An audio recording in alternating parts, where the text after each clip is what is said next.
First of all, I want to thank everyone for being here today. I'm going to call this to order and have Ann call the roll. Okay, thank you. John? Agatha? Yes. Thank you. Seymour? Let's lose double names, both names. Okay. Seymour Battle? Peter Omfrey? Here. Andy Castillo? Al Rodriguez? Here. Michael Kinnick? Present. Anna Marie, and I don't want to mess up your last name. Thank you. Jack Hebden? Here. Wayne Eddington? Tony Edwards? Michael Sanchez? Here. Didi Belmaris? Kurt Anastasio? Norm Dugas? Dr. Femi? He's on by phone only. He's on by phone only. Okay, He just sent me a text. thank you. Dana McGinnis? I'm here. Jim Berg? Yes. Anita Ledbetter? I think it's still on. And that's it, Reed. And I'm here. Yes, sir, you are. I'm sorry, you're up at the top. That's okay. All right, just a couple of excuse me. things. We also have Excuse me, Councilwoman. Let me. I just joined. let- This is Adelita Cantu. Yeah, I was going to recognize you, Dr. Oh, I'm Cantu. sorry. Sorry about it. No problem, just, I'm just a little slow. So I'd like to recognize two other individuals that will be with us today and hopefully in the future, and that's Councilwoman Phyllis Villagran. Thank you very much for being here. Also, Thank you for having me. Also, we have Dr. Cantu, who will also be hopefully with us as soon as the board can go through their little process. We also have Dr. Romero on here, who is our new board trustee, and we'll introduce her in a minute when there's some opening remarks. The only other opening remark I have is that in the next meeting, which is I think the 17th of March, that will be an in-person meeting. As we get into these discussions, it's important that we get everyone to be able to come here so that they can interface with people on a personal interfacing basis. And also, I did see Wayne came on here, so you need to mark him as present. That having said, then I'll ask Chad to give the invocation.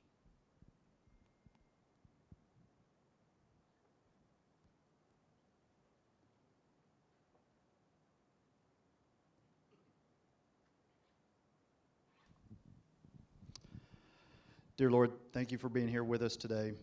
Thank you for bringing us together to do your work and do the work of the community.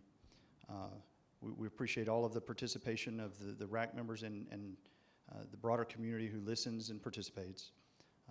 Be with us today and guide our discussion and our conversation so that we might benefit the community the best. Amen. Thank you. Okay, now we will move to public input. Ann? Reed. So I think, Adrian, we have one caller, one speaker. And yes, I will unmute them now. Thank you.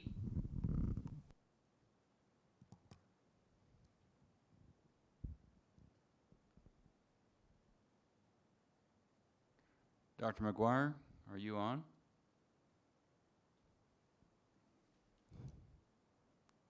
Adrian, we don't hear anything. Yes, I'm requesting to unmute them. It doesn't appear that they are unmuting themselves. Let me call her.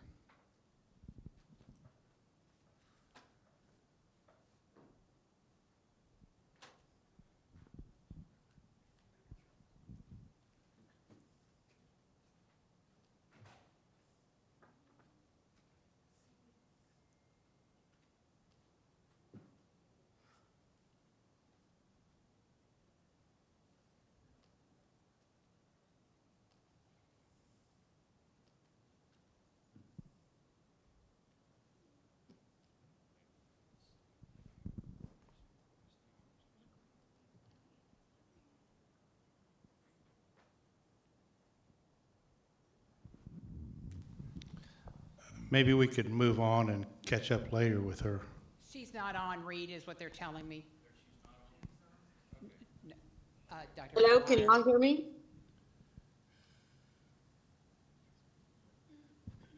Dr. McGuire, are you on? This is Trustee Gonzalez. Oh, okay, I'm sorry, trustee. We were trying to get citizens to be heard on, and we'll be right with you. Not a problem, that's okay. Reed, I do not see Dr. McGuire on. I see Okay. Dr. Femi on. Yeah. The only he's- calling user. Yes, he's on by phone.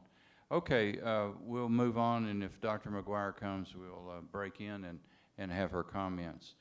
Okay, now we're moving to opening remarks, and the first opening remarks are by Vice Chair Janie Gonzalez, who I believe has just joined us. Please go ahead.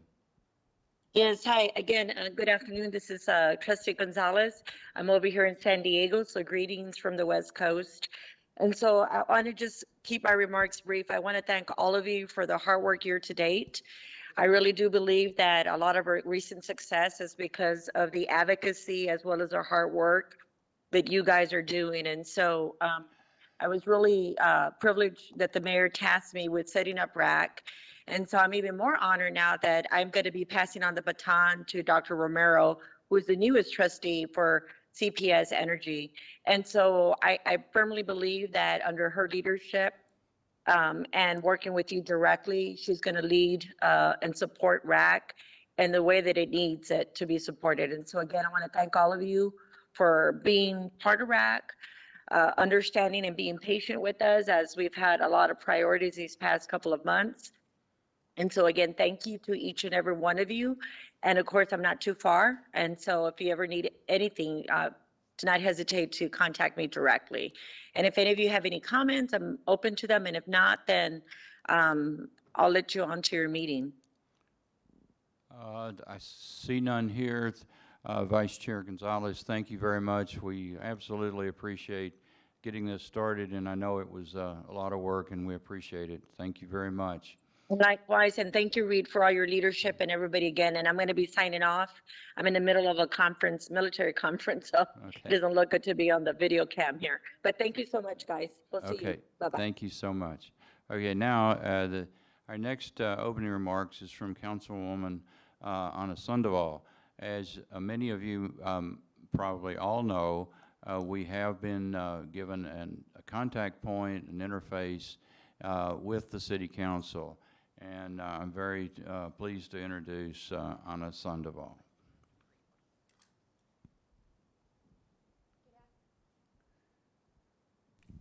Good afternoon.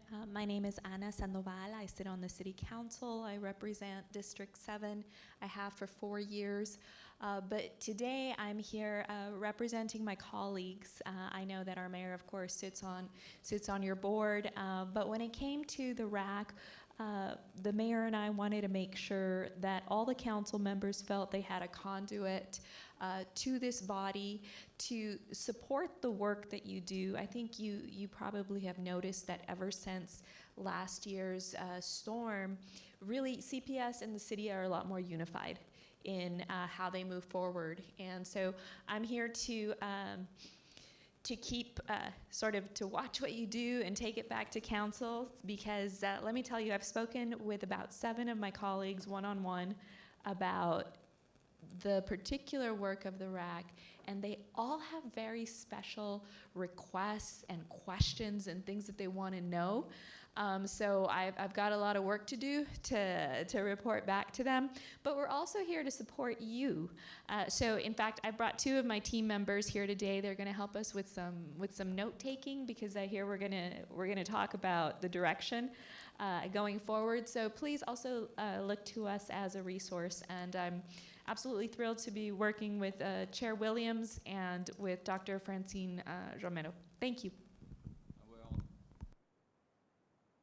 thank you very much, Councilwoman Sandoval. I had a really great working relationship with Councilwoman Sandoval during the winter storm work, and it was a great pleasure, and I'm so glad that we've got this, and now I don't have to go to the MUC, and that's a break for me, so I'm very appreciative. The next person is really an individual that I've known for many years, worked with while I was on council.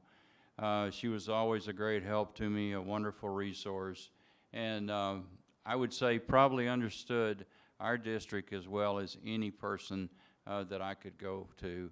And so I'd like to, at this time, tell you how pleased I am to have trustee Dr. Francine Romero as our interface with the Board of Trustees.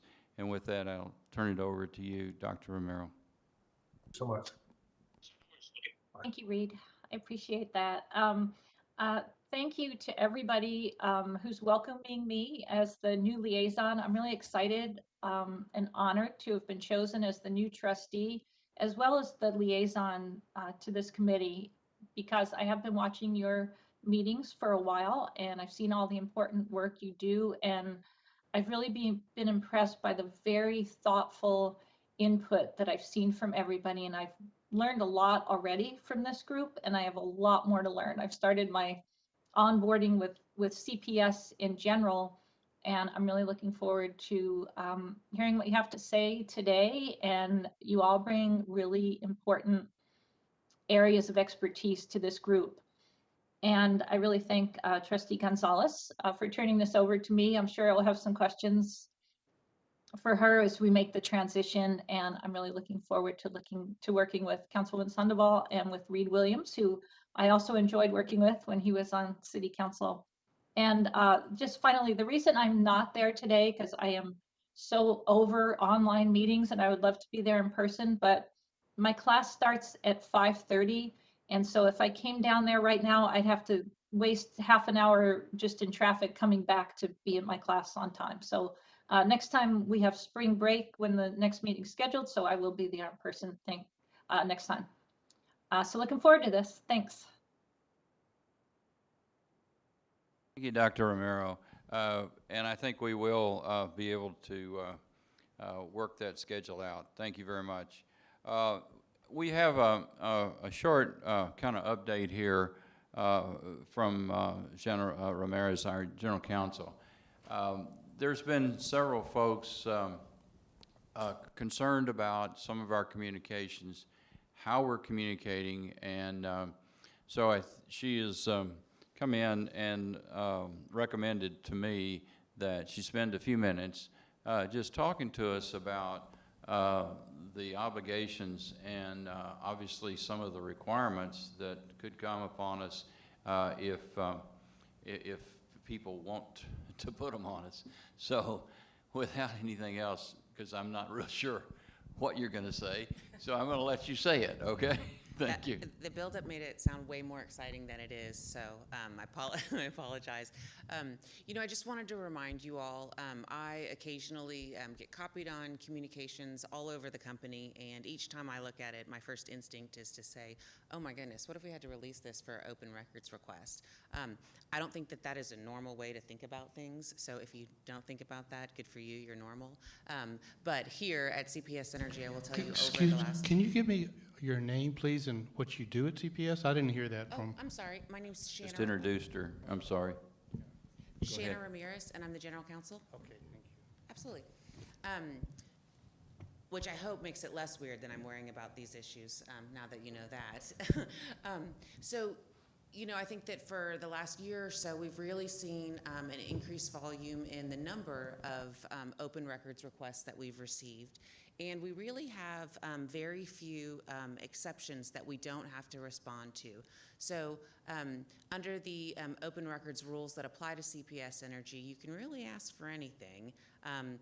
You can email us as John Doe and ask for anything, and we've got to send it to you, and only a very narrow category of documents are exempt. So why am I telling you all this? Every time you send a communication that goes through our system, it is our record, and we would have to produce it if someone asked us for it. So if someone said, I want all of the correspondence between your Rates Advisory Committee members on any subject from the date of its inception until now, we would have to respond to that. Again, I don't think that most people draft every single communication thinking, would I want this printed in the Express News? But when you're working on RAC stuff, I encourage you to think of it exactly that way, because it will be taken alone, out of context, and exactly as written, whether it is understandable in that light or not. So as we continue for communications, I do not at all want you to understand this as me attempting to stifle communication. I think that robust dialogue that is transparent with each of you all is essential for the success of this group. I just encourage you to think about that open records quirk of CPS Energy as you draft it. I also just want to reassure you all that the number of leaders and frontline workers that are working to support you all as you go through this process is large, and they're each doing their very best to get you all exactly what you need to be successful on this committee. And I really do just ask that in your communication with each other and in your communication with the team, that you always remain respectful. I think that we can disagree on just about any topic under the sun, and we can do so with a lot of vigor, but always in a professional manner. So those were just the two items for you all. I appreciate you guys giving me a little bit of your time. Do any of you all have questions? Yes, ma'am. I do. Wait. I guess I'll walk over and hand you the mic, and then I'll walk over and get back. Yeah, on open records requests, I did, like, through my organization, submitted a open records request, one over a year ago, another one over 2 years ago regarding some modeling and input data regarding spruce, and never got a reply back to that. So I'm just wondering what y'all's, what's kind of y'all's approach to open records requests. And this one I think I can answer, and Rudy, if you want to jump in, let me know. But we did not treat your request as an open records request. We treated that as a request from information from you on the Rates Advisory Committee. And I believe we've been in dialogue with you, so if you feel like we left you hanging, I'm really sorry.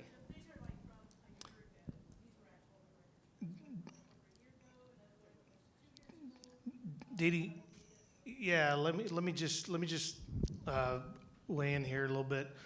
I think there are certain elements of what you asked for in the past that kind of on their own merits might get denied, right, as competitive or whatever, because there's some sensitive generation information in there that that we have to be thoughtful of. What I've asked the team to do after you and I spent some time together a couple weeks ago is figure out a way to be responsive to your request, provide you the information we think we can provide you in the manner we think we can provide it. And that's somewhat of a divergence of where we've been in the past. So the fact that we're working to get you that information is a result of me challenging my team to get to a point where we can say yes. And then, if it's not exactly like you like it, we'll work with you, from there. But we're working, it's a lot of information. I don't want to treat every request that comes to us as an open records request. I don't think that's necessary.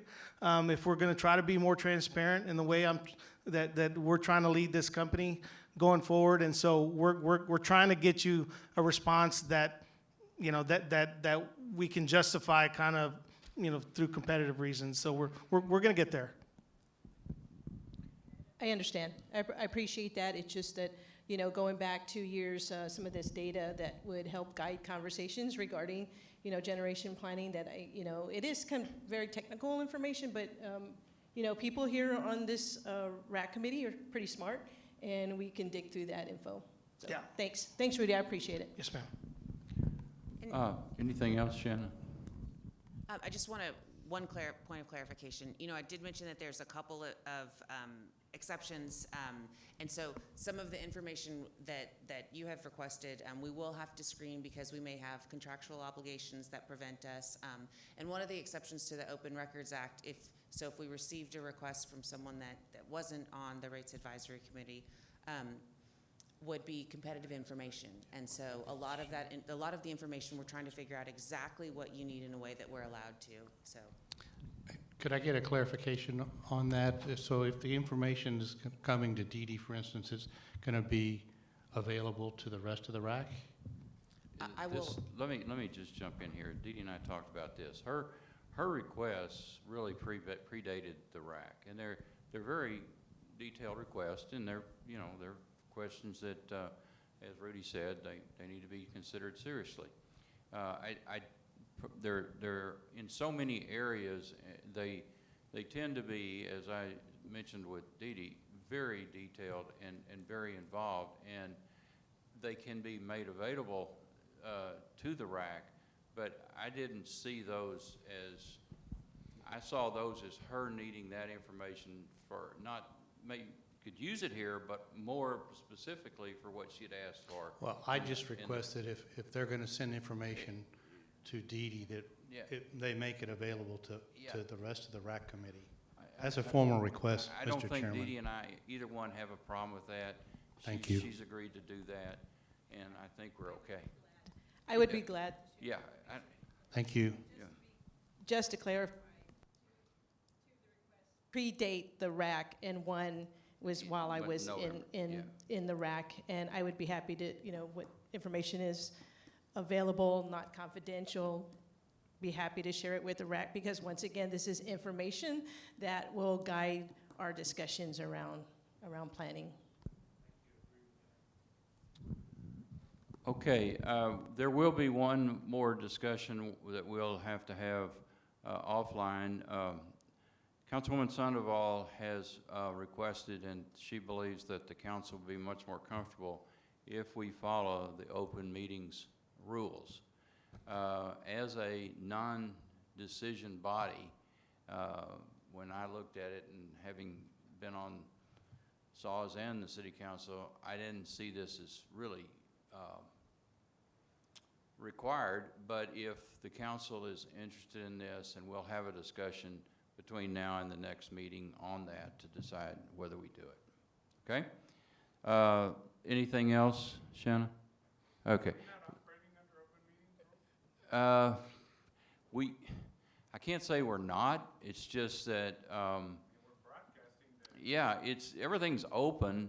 The rules, though, have some things in them. For example, if I remember them, and Councilwoman Sandoval will be much better at remembering these than I am, but if you're going to get a quorum, you have to have a quorum in person for open meetings. You can't have an electronic quorum. So there's some things that are a little quirky that could get in the way of us getting our business done, or could have in the past. So. Did they amend those rules for COVID at all? I don't know. Yes, but then they changed them. They went back. They were amended, but now they are back in place. Are we going to meet in person now from now on, or what's the deal? Well, that's what I would propose that we do. If there's some pushback on that, now's the time to hear it between now and 6 o'clock, if we can. I'd like to hear you, because I believe that we do a lot better when we're sitting and looking at people and talking to them in person than we do over the screen. And frankly, it's just like right now, I've got something in the chat, but I don't understand what it means. But anyway, so Shannon, did you have a question? I just want to note, you all are not required to, the Open Meetings Act applies to certain entities. The Rates Advisory Committee is not one of those entities, so you could choose to follow all of the rules that you would if you were covered, but you're not required to. Well, I'm assuming what the councilwoman is after is more transparency and that everything is available. Is that kind of where you're going with that? Sure. No, thank you for the question. It is a practice for the City of San Antonio's advisory committees to meet the open meetings requirements. So that's simply why. Another thing is really just for convenience is we're also very careful about email communication. When you comply with the Open Meetings Act, you can't really discuss business over email, copying everybody, and my understanding is that can become overwhelming as well if you're not able to keep up with that. So those are a couple of reasons why. But of course, Great. it's we defer to the chair. I'm all for her suggestion.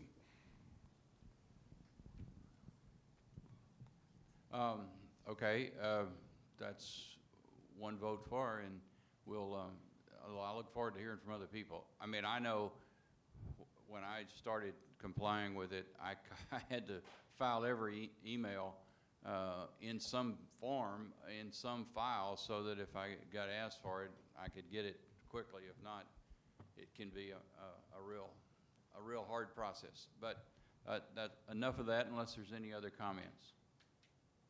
And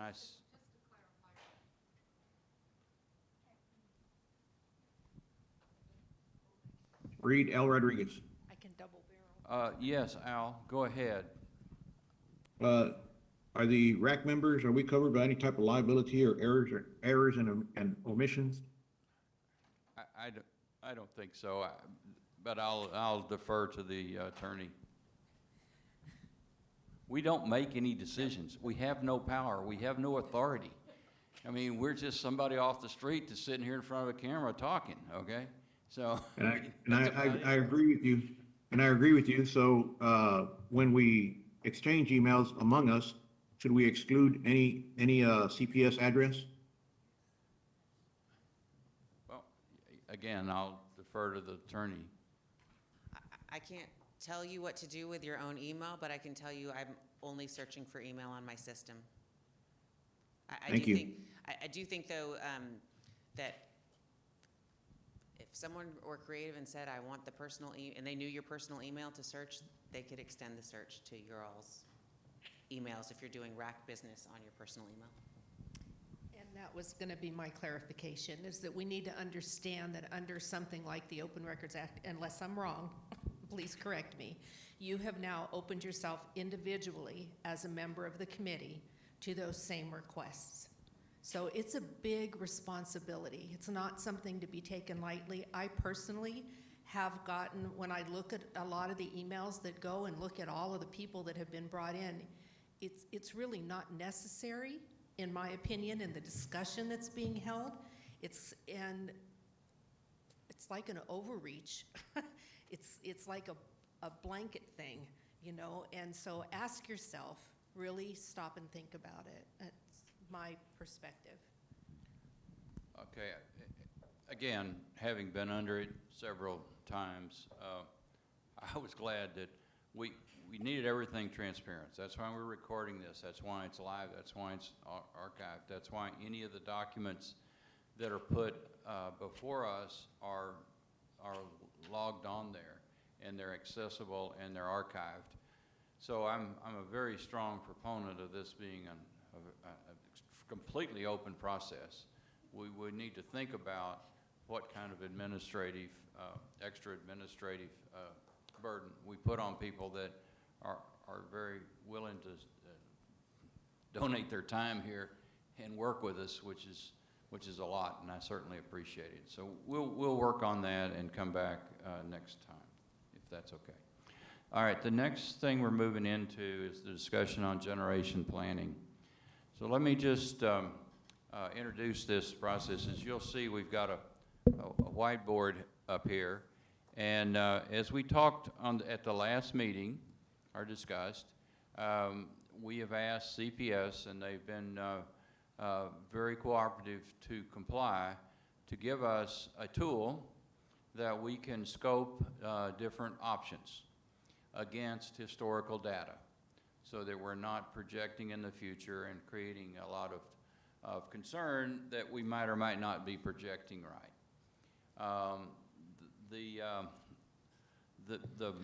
tool itself was requested on the 23rd of January, and we believe that they'll have the internal review done by the end of this month, and then we'll start taking a review with myself, and I will take volunteers from other folks that want to do an initial review on that. We will then ask the CPS staff, John and his group, to run scenarios or options or ideas through that model or for next time. And that's what we're going to put on the board here, is items that you want to look at. For example, if one of the items is converting Spruce 2 from coal to natural gas, it goes on there. If one of the items is buying an additional quantity of solar, it goes on there. If one of the items is closing the Brawning plants, it goes on there. With this model, we'll have the opportunity to look at a few things. They're surrogates for the full, it's not a detailed model, but as we've discussed many times, to me, planning is an activity, it's not a product, okay? So we're going through the activity and discussing things among ourselves so that we can flesh out how the people as a group feel about different alternatives. That's information, that's what people are watching. So we'll go through that process, but to go through that process today, we need to hear from you and ask for things that you want to see, hopefully by next meeting. And then what you will receive back on a idea, scenario, is you will answer 4 questions, hopefully. 1, did that change continue to satisfy our requirements during that period? This model runs on a daily basis, so it's fortunately we've got some really bright people in CPS that can do that. It runs through and it says, having made this change, did we satisfy our requirement for that day? If we did not satisfy our requirement for that day, we know what the purchase price for power was that day. We accumulate that number, and that is the penalty for what we would have had to pay for making that change in that day. We'll sum that up. This next piece of, and so we're saying, does it satisfy? And if it doesn't, what does it cost? The next piece of information is we'll be looking at fuel costs. Fuel cost is most of the operating costs, so it's a pretty good proxy for whether operating costs are going up or down. There's going to be a couple of exceptions there. The fuel cost in the nuclear is very small compared to the other plants, so it will. We will be looking at a delta, so we won't be looking at the change in fuel cost for the nuclear plant because it just simply doesn't change that much. The proxy that we'll be using for fuel cost on renewables is what goes through the fuel charge. If that's not acceptable to people, we will modify that. I don't have a problem with that, but we have to put some cost in there. So you'll get the fuel cost as a proxy for the maintenance, for operating costs going up or down. The final thing that we will look to understand is what does it do to emissions. We can look at many emissions, but primarily if we look at CO2, that's kind of the indicator of what all people are looking. So we will see whether this change increases or decreases the CO2 emissions. So that's the 4 pieces of information we will get on a particular scenario.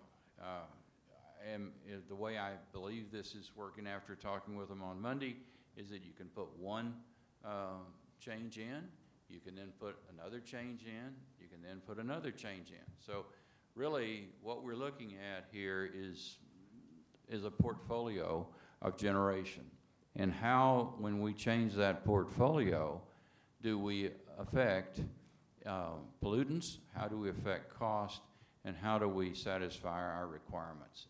And that's pretty much what we're doing. So at this point, I will just open it up to the group, and thanks to Councilwoman Sandoval's team here, we will capture items that you want to see some feedback on next week.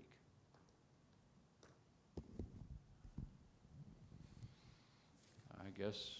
Well, we could have a discussion on what does it do to emissions, for instance. What's the scenario you want to talk about? What do you want to change do we to have our to do we have to plug in things? Yes, we have to plug in things. Yes, Okay. that's the way it works. Well, I was could we get sort of a definition of how that works? How what works? The how you count emissions. I can see how you can go up or down if, say, you close a coal plant. Right. And you put up a windmill. But what CPS has showed us in previous presentations is that the emissions have gone steadily down. But I find it a little bit difficult to reconcile that because of the air quality we keep getting sanctioned in the cities. What's the difference? I mean, if we saying it's going down, but it's not really going down. See what I'm saying? If we're getting EPA warnings all the time, so what's the problem? Is there a disconnect? And Well, there's a lot of, there's clearly a lot of impacts to our environmental conditions here, primarily the ozone level, that have the plants have an impact on it, but other things do too. What we're trying to look at here is what is the impact of changing, for example, if we, for the last 4 years, and we're using 20, and we're using calendar years, by the way, so we don't have to worry about the fiscal year thing. So we're using calendar years 2018, 2019, 2020, and 2021. And that history, so we would then be looking at coming in with a change. Let's just take one, for example. If you wanted to say, if we had the coal plant, Spruce 2, converted natural gas 4 years ago, and we ran that through, what would that do to fuel cost? Would it satisfy our demands that we had in those particular periods, and what does it do to emissions, just from that portfolio of plants, not the whole effect on the city? Dana. well, I understand what you're saying, of course, Okay. Reed, but don't we have to look at whatever happens in the city as a whole, is, you know, how that sort of guides what the, not only what we're doing, what the objective is But here. we're not being asked to look at the whole city as a whole. That's a broader issue. We're tasked with CPS. So I think we need to stick to that. And the emissions that CPS is responsible for. Because, you know, we're on the NAFTA highway. There's a lot of other emissions that are affecting air quality in San Antonio. Isn't that right? I mean, Yeah, so, you know, I would say that from a, just for the sake of us discussing this today, is to break down what are the power generation methods that are being used right now, that we can take each one of those chunks and put it through this matrix that he's talking about that is a historical, if I'm understanding what you're saying correctly, you're talking about using historical data Right. to understand where we are today so that we can maybe forecast into the future. And as I see it, we have renewables, coal, gas, nuclear. One thing I don't think we've talked about that much, but is kinetic. That's another possibility for the future. I mean, I'm hope that answers where you're going, is that we need to limit this conversation at least to the things that CPS can control.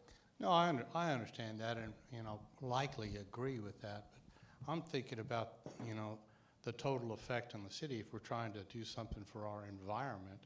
If we do something here, and all these things have costs, as you've recognized, and so we do all these things and we theoretically lower emissions, but it doesn't do anything to the whole city environment. I mean, what are we doing? I mean, that's, Well, I think we need to incorporate that in some manner. Well, I can't, I don't have the portfolio to do that, Dana.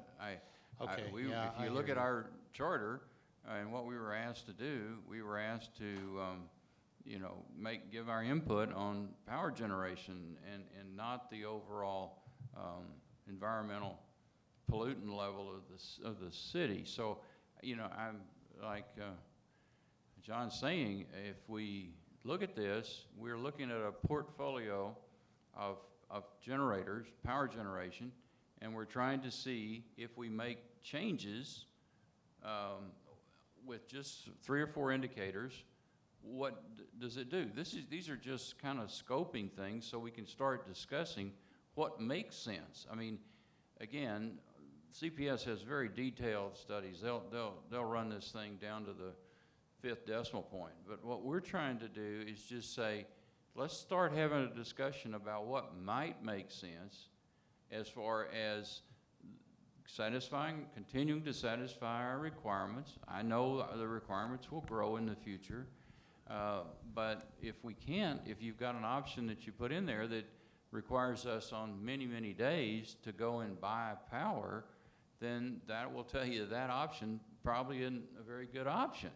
And maybe that's one we shouldn't, be talking as much about. If we find one that seems to satisfy some of the requirements of not increasing the fuel cost and reduces pollutants, and maybe that's something we'll talk about when we start talking about it. Okay, so fair Yeah. enough, can it reduce emissions? It's just part of the It's question. just part of it. You've also got operating cost, and you've got whether it satisfies our requirements.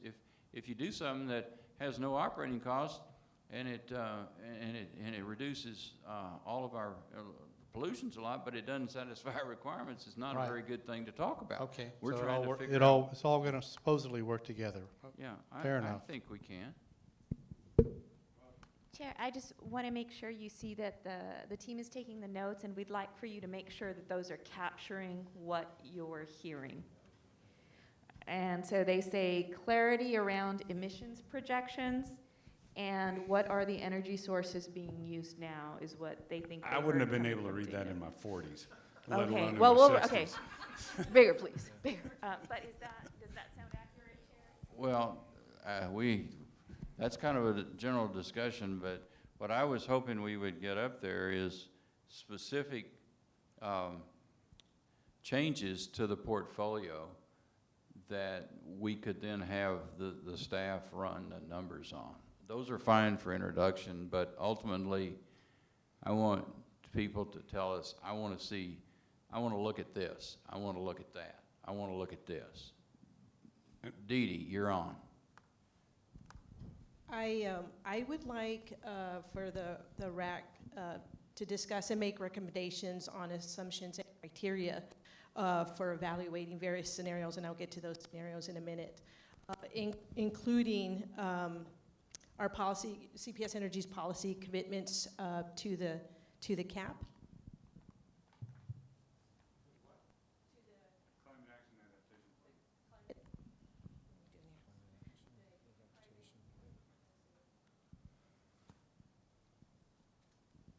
Can y'all hear me? I don't know if I did. Don't press it. Okay, I was doing that wrong. I'm sorry. You think I know it by now. Climate Action and Adaptation Plan. CPS Energy did make commitments to that plan. I think the RAC should have an open conversation about any of our suggested scenarios, maybe 10 of them, whatever we put up there, to run through full modeling.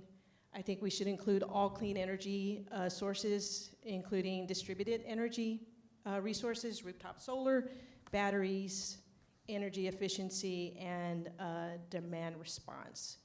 Should be included in the scenarios to be modeled. And I don't know if we necessarily need to go through like what those assumptions are or the criteria for evaluation, but that's what I'd like to put forth. So we need to get those up there, but on demand response, some folks, and I've talked to, and I don't know, get your opinion on this, Dee Dee, I see demand response more in the rate design work that we're doing than the power generation planning. I see that fitting more there. Reed, I will say this, I understand where Dee Dee's going with it.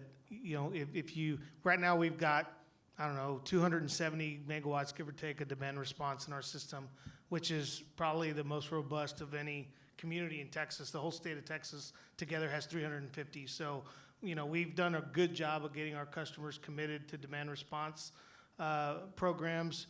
You know, you can change, you can go from 270, say, to 500, and that changes your reliability requirement to serve the community during those peaks, which is really the peaks is what we're going to be really, I think, ending up focusing on, because that's where the financial risk ultimately is. So I think we can do it that way. We just have to figure out, you know, we just have to, you know, we'll tweak, we'll play with it. But Dee Dee, it does change your required generation in that moment.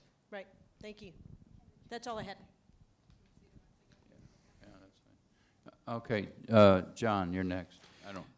I think for the sake of, wait. I understand. He needs to capture the last two requests from Dee Dee. So that would include rooftop solar batteries, energy efficiency, and demand response. And I think what Dee Dee's asking for is a fair point. I would say that it'll be a more meaningful discussion to cover exactly what you're asking about once we get some numbers established so that we have facts that we know that we're dealing with. I think from going back to the four different types of generation methods that we're using now, I think we need to talk about each one of those individually. You know, if we're going to shut down a coal plant or everything that we're doing with coal, what is that going to cost us? What do we replace that with? So that we have a cost associated with that. I think we should also talk about what does that do to reduce our emission profile, what Dana was saying. Then I think when we talk about renewables, we need to talk about the different methods that are being used now and could potentially be there in the future. But we need to have specific costs associated with each one of those. And the same thing with combined cycle plants. I mean, that's kind of right now with gas prices going up, causes for concern because of the fuel cost that goes up. The reason that we diversified in the 70s was because natural gas prices were going through the roof, so we went to coal as a way to spread the risk factor. And then nuclear, as we mentioned in the last meeting, there are new options coming online for nuclear that I think we need to investigate and figure out what the cost is of that. I also think that at some point we need to have an honest discussion about the age of the plants that we have. Some of them are ancient. And what is it going to cost for us to shut that down? What are we going to replace that with? Those are, I think, just off the top of my head, those are the things that I can think of that we need to cover right now. And I would assume that CPS has, we've seen much of that information in the presentations you've given us in the past. It's just a way to break it out so that we can have a more meaningful discussion about the generation options that we have now. What is the cost associated with it? What are the emission reductions that come from it? Peter? Yeah. Thank you, Reed. So we received a really great, well, couple of presentations. During our generation planning working group last year, we were presented with really great data. And here recently, our last meeting, very detailed what the generation capacity demand is. And I'd like to propose, and I know this isn't in line with the demand question, Reed, but I'd like to flesh it out here with addressing removing STEP over the past 4 years, what that does to the demand. Based on the information we received during our briefing, that this is how much demand, back to the point of the demand, if we need that much more demand, that's going to require more production, and that's our generation that is going to be required. So if we eliminate that, and the last presentation I heard, it was 10% of demand is reduced by STEP. So if we remove STEP, does that still equate to revisit it and say, does that still equate to 10% less? And that way, when we're looking at what is our demand number that we're looking at projecting over the past 4 years, if we didn't have that component, this is what it would be. Well, So, Peter, STEP's a little different than turning a plant off because you'll have decay in your efficiencies of what you've invested in energy savings. So there's a decay factor, but you've already made that investment in somebody else's house, and I don't know we can take that back. I'm not sure how we can study it. I see the STEP, going back to what Dee Dee was saying, I see STEP and I see demand management in the rate design more than the plant design. They interface. You can shake your head no, but they interface. But if you get, here's the problem that I've always had, maybe y'all don't. if you get too many things moving at once, you can't understand it. There's too much cross influence.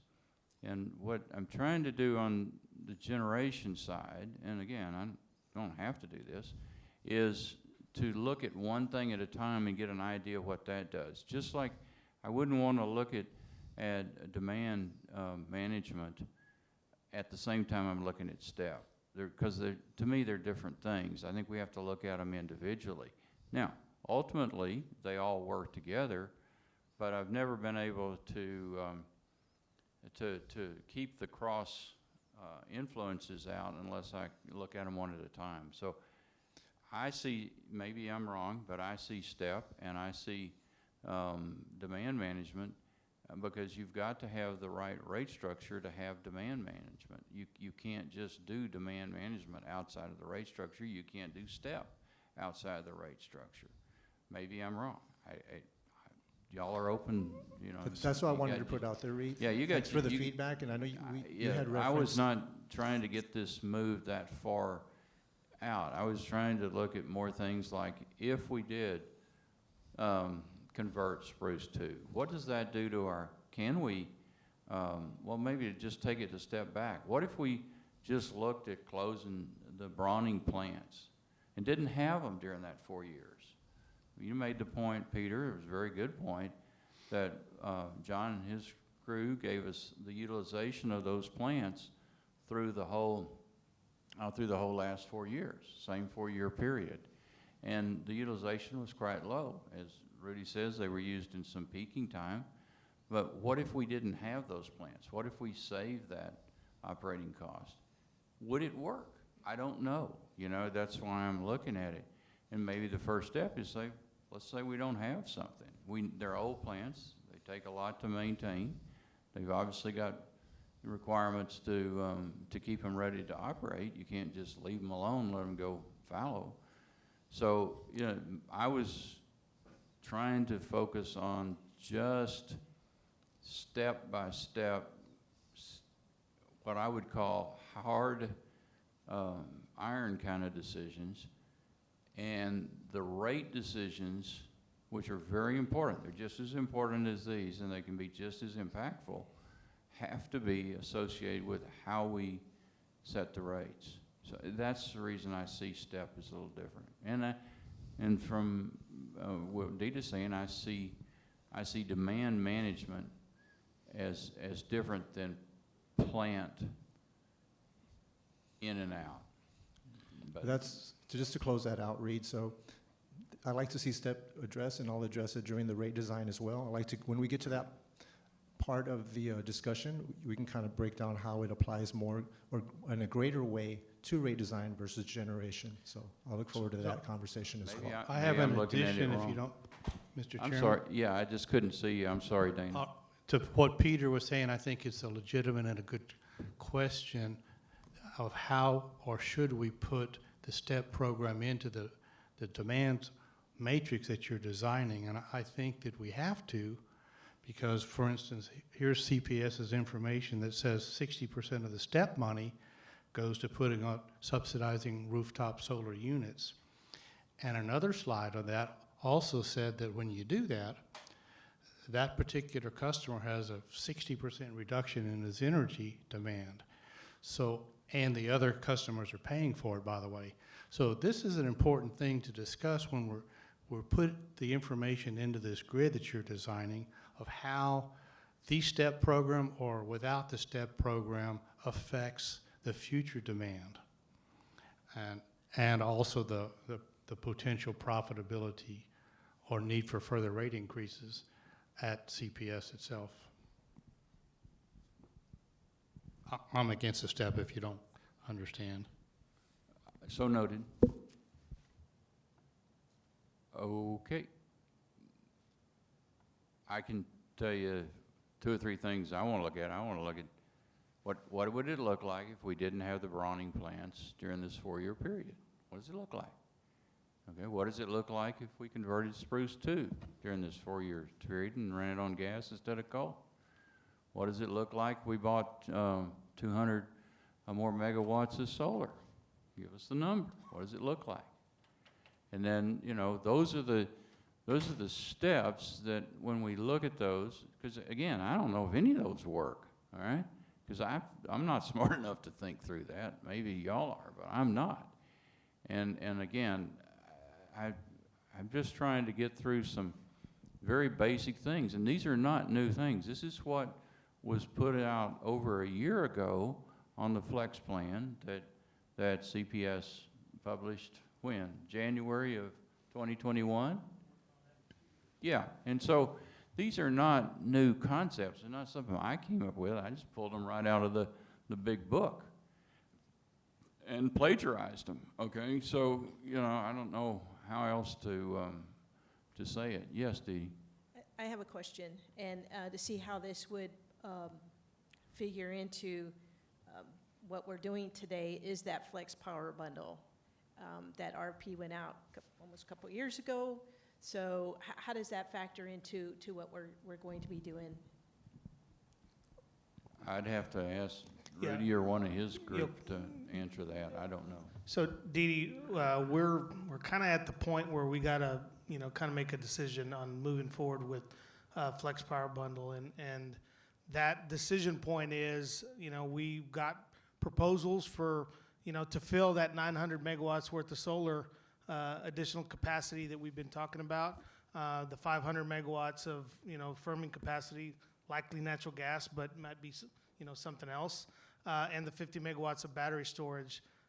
You know, we've had a lot of change, and we've had a Winter Storm Uri, you know, in between the time we started this process and now you have a new CEO and some new board members, quite frankly, you know, and a new board member. And so I got to go back to the board and just get aligned with them on the path forward. But my team and I are ready to, you know, proceed with that if the board would like us to. So I've got to get that feedback. Yes, Reed. Let's see, I'm sorry. who, I didn't see, somebody in the chat there? Or, It's oh, Wayne. Wayne, go ahead, Wayne, I'm sorry, I didn't see your name. All I wanted to say is I agree with you.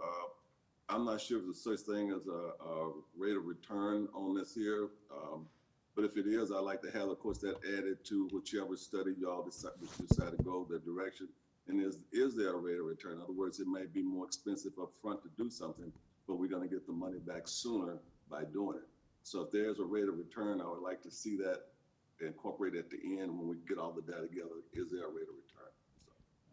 I totally agree with that, Wayne, but I think it's really a second step after we understand, does it even make sense? I mean, I've spent so much time in plants where people come up with ideas that just sound wonderful, but in the end, they don't even work.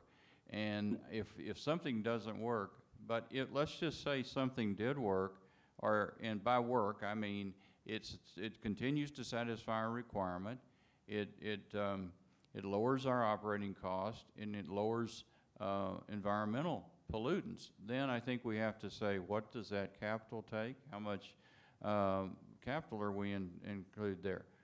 Now, what I heard a year ago was you could convert Spruce 2 for 40 and save 60 on the ponds, the water ponds. That's now changed, I guess, a little bit. Times change, but that I can figure that. That's a net savings. That's not a net capital out.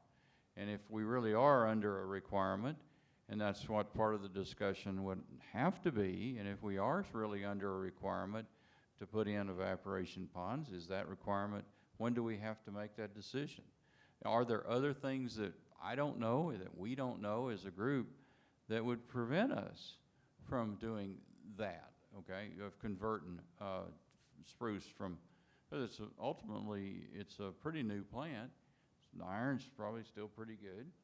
And is there other things that would keep us from doing that? I don't know. I mean, I'm just trying to get this out here for discussion. I'm not making statements. I'm asking questions. I agree Wait with a you. minute, somebody has a comment. Wayne, go ahead, and then I'll try to get Femi on here. Go ahead, Wayne. I'm going to get off. I just said I agree with you 100%. That's why I said at the end, when we get off whatever we're going to get together, let's see if there's a rate of return. Okay, I'm signing out. Thank you, Wayne. No, don't sign off. We need, just, just put your name in the chat so I'll know to recognize you. Okay, I now have received a text from Femi, and Femi has a comment, and I'm not sure how you're going to comment, Femi, but please do. We don't hear you.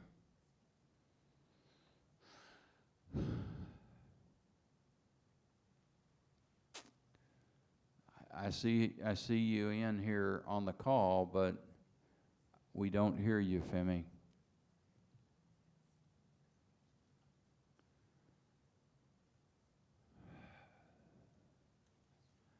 Femi? Okay, can you hear me now? Yeah, speak loud, please, because you're very quiet. Yeah, can you hear me now? Yes, we can. Okay, wonderful. I'm sorry I could not attend. A few things came up at the last minute, and that's why I'm on phone. I'm going to try and make my comments very short, and it has to do with the renewables in the context of this model. Having not seen the model itself, it's obviously something that may be a bit premature at this stage. But I feel that the way the renewable contracts are structured, in the sense that these are contracts, and again, somebody at CPS, please correct me if I'm wrong. These are contracts that essentially I entered into for a certain amount of supply. And if we're going to be running this model on a daily basis for this 4 years and trying to sort of backcast what the last 4 years have looked like, I'm curious to know how we're going to build in those types of renewable supplies that are contractual, in the sense that, once they generate it and provide it, we have to take it. How does that fit into this model? Again, it may be a premature question, but I think it is important to see how the use of renewables differ from the plants, the plants that we can switch on and switch off under our own control, meaning CPS Energy's control. Thank you. Okay, Femi, I think we're going to get an answer for you here. Go ahead.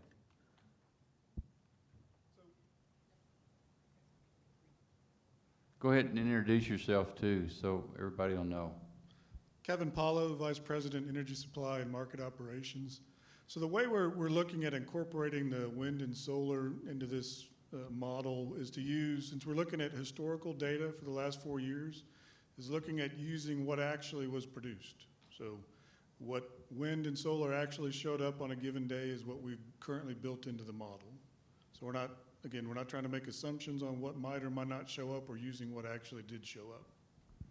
And if we add capacity, then we would use that capacity at the percentage the existing capacity was used at. So, for example, if we added solar and it was the summer and solar was producing at 70% of its capacity, then we would use 70% of that capacity. Is that right, Kevin?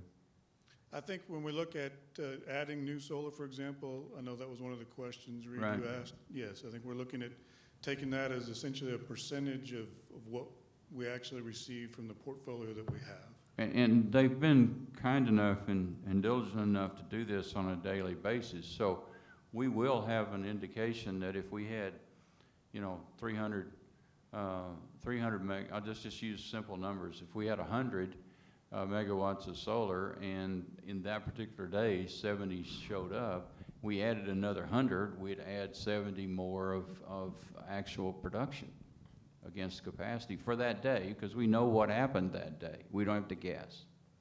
That's how we built the model currently, yes, for this first view. That's what I'd asked, and I appreciate that. But it will use what actually happened. Yes, ma'am. We will use what actually happened in that day, as opposed to taking an estimate of what it might do.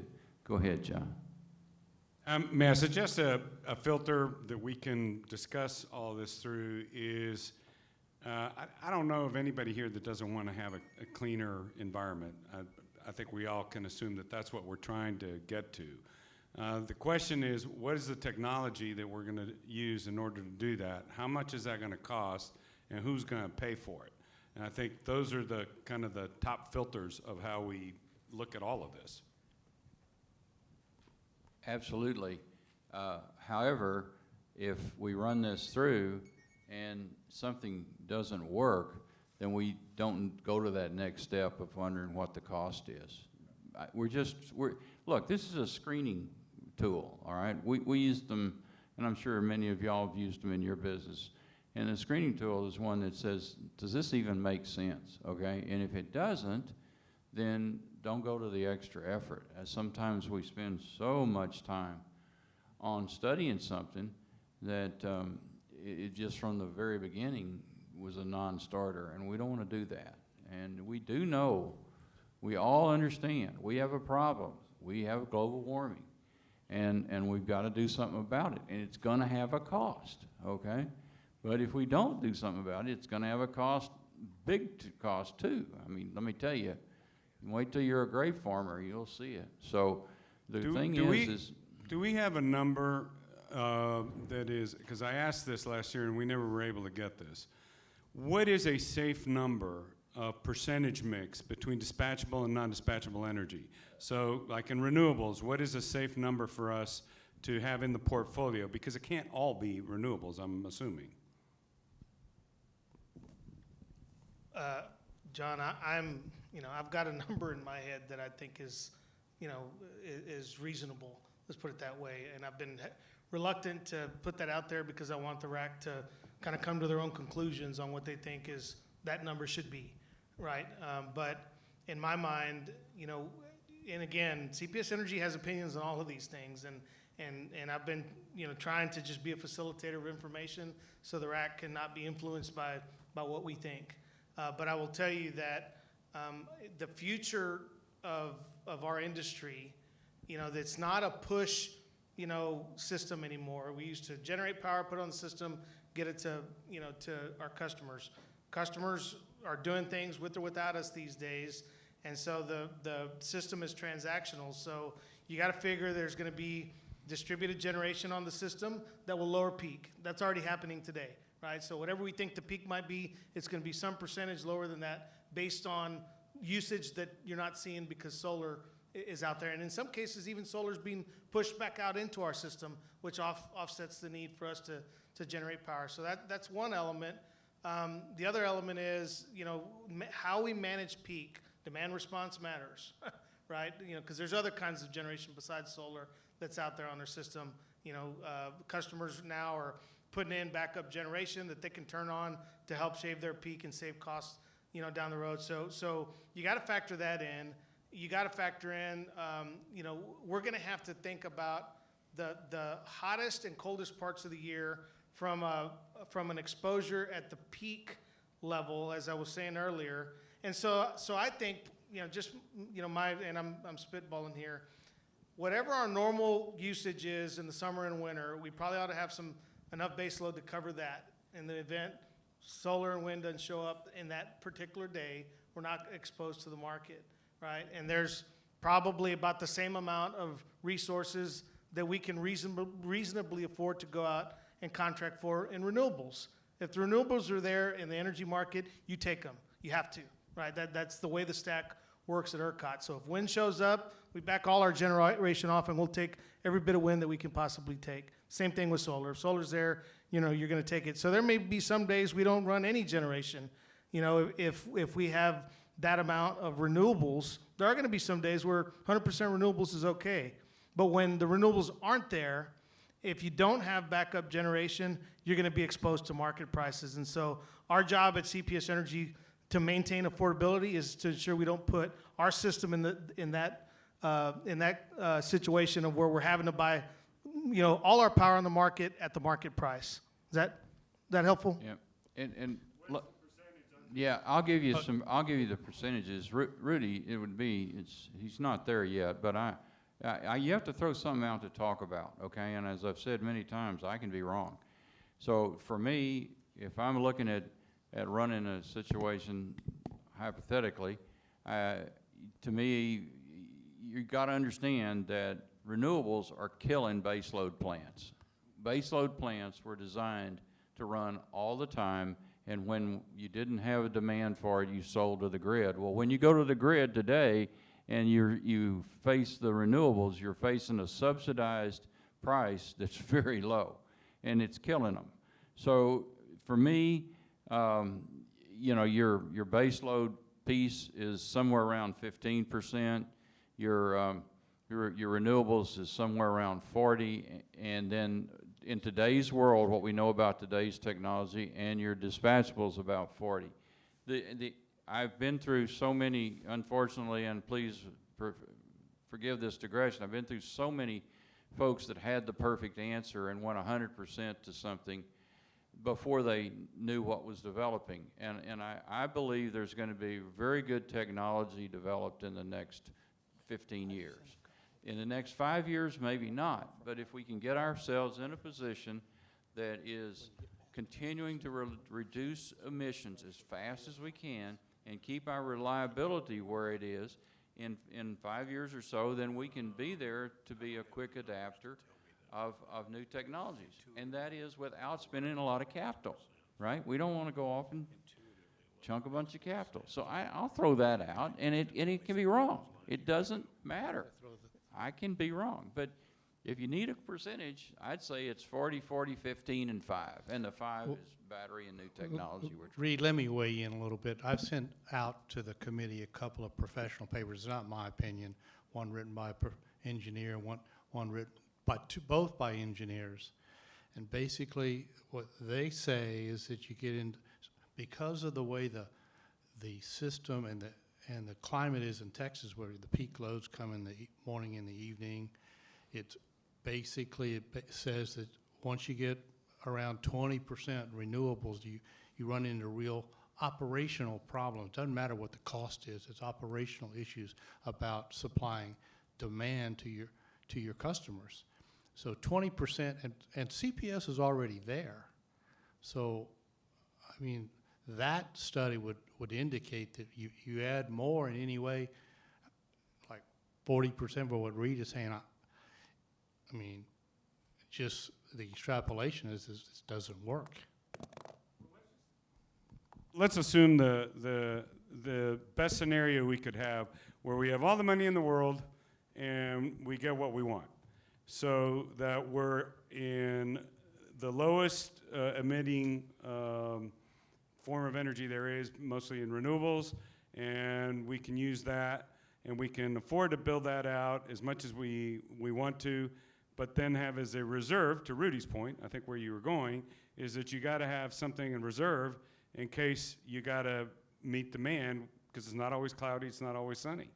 I mean, it's not always windy, it's not always sunny. So, and those are the two main forms of renewables that we're talking about, right? Battery is kind of lower on the totem pole, right? Battery's a peaking product. You can use a battery for 2 hours, or an hour over the peak. So that just helps lower the peak, what you're exposed to. It's a little bit of a reliever. So it's a relief during the peak times. So the technologies that we're using that are dispatchable power, which would be coal, nuclear, and gas, right? Coal's not dispatchable. It's not dispatchable. So of the nuclear and gas, is nuclear throttleable? I mean, can you be running kind of at idle and then ramp it up? No. But you can with gas, right? So isn't that something that we should talk about? So that if you need it, you can throttle up quickly. Well, going back to following off your point, going back to Dana, what I was trying to do, if we can get this little model built, is put 200 megawatts in there of solar and see what it does, okay, on top of what we already have. I don't know what it does. I know there's a lot of experts that have said things, but we're looking at our specific system with our specific portfolio over a very specific period of time to see what it does. We don't have to guess. And it might just be revealing. I don't know. I hope so, because I'd like to learn. I don't know, okay? And I think it's worth a little bit of effort and time to do to run these various options in and see what it does with our demand, with our portfolio, under our control. It's what we've got, not what somebody else has got. And we can throw a hypothetical out there, I can do that, but, you know, Well, again. it's does also instructive, Reed, excuse me if Yeah, I'm sure, go ahead. interrupting. You could look at other examples of areas that are producing electricity in various amounts, whether it's Germany or whether it's Spain or whether it's even California, to see where they are along the curve of whatever their plan is, and see how it's working. And that would certainly be instructive to tag that onto any kind of model that we're attempting to build. You can see some real things and how they work. Well, this is a real thing, Dana. It's our actual demand with our actual equipment. Well, we see how it worked. Look what happened last year. We're seeing Dana, that. that's not what I'm saying. I'm talking about daily over 4 years, okay? They're gonna go through it, and each day, we're gonna, let's just say we make a change. Let's just say we contracted, and at the beginning of the 4 years, we had 200 more megawatts of solar, okay? Let's just say we had that. We run through there each day, and we'll figure out how much we get from that solar. And what does that back off? It goes through and it dispatches in an order each one of our plants, how we want to, the order we want to call on them. And it fills them up to a point that we establish. And when it does that, it goes to the next one. And then it adds up what that does to our cost. I understand that there are a lot of very smart people, but I'm trying to understand about our portfolio in our environment where we are with our demand. That's what I'm trying to understand. And not extrapolate from other folks' information. And I think this will help us, but it might not. And if the group thinks it's a waste of time, we won't do it. I don't care. So Reed, I agree with what you're proposing on those scenarios. I think they're worthwhile, and I'm interested in that we keep top of mind the flexibility, because there is going to be a change in technology moving forward, and we can't ignore that. You know, so we need to figure, and we do have the smarts within CPS to keep all of these factors in mind. So I'd like to see how those plants play out under different scenarios. And I have a question concerning the renewable, the source of the renewable in our portfolio, the contracted distribution. Are those all farms? You know, for example, on the, are they owned by other entities? Are you including, and I know it would be a very small percentage, but people's rooftop solar arrays? You know, I know that would be a small component, but I'd like to know just what the source is. Thank you. For the generation that we're using for wind and solar, it's going to be the large farms. Where the rooftop solar comes into the equation, though, is that is factored into what our actual load is. So I think it was mentioned earlier, right? When you have somebody who has rooftop solar, what that effectively does is that household or business is using less demand from the system. So that will show up in our actual demand, right? Our actual demand will be lower than what it would have been had people not had rooftop solar. So it is covered in the way demand works, not on the generation side. Yeah, that's a really good point, because but we've had some discussions, and we're open to obviously more of what demand is. The way we're defining demand is what we sell, okay, and what we have to have for ancillary services, okay?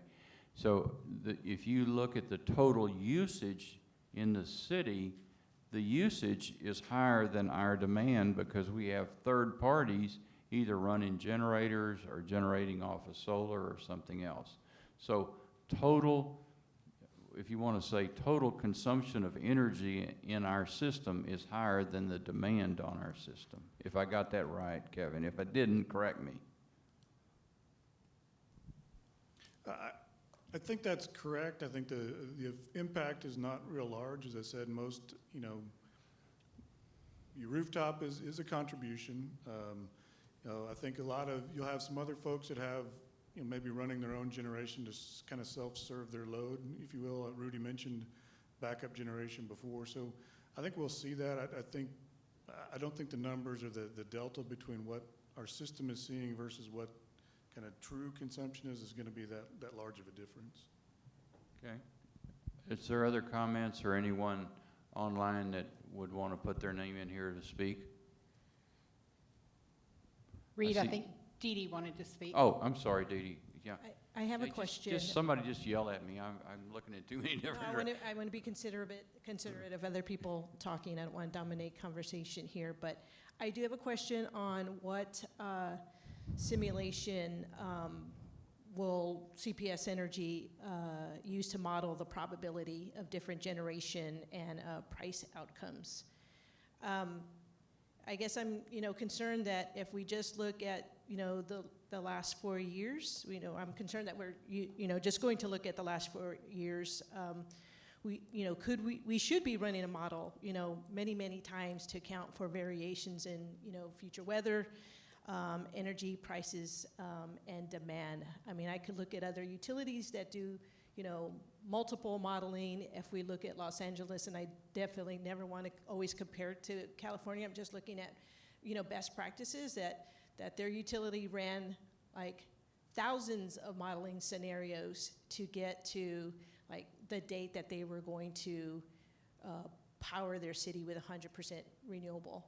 So I just want to make sure, like, one, know what we're going to be using to do that, and two, make sure that we're running enough. I'd have to defer to the CPS folks, because this is really a much lower level look than what you're talking about, Dee Dee. So I'm sure they have a simulation that does that.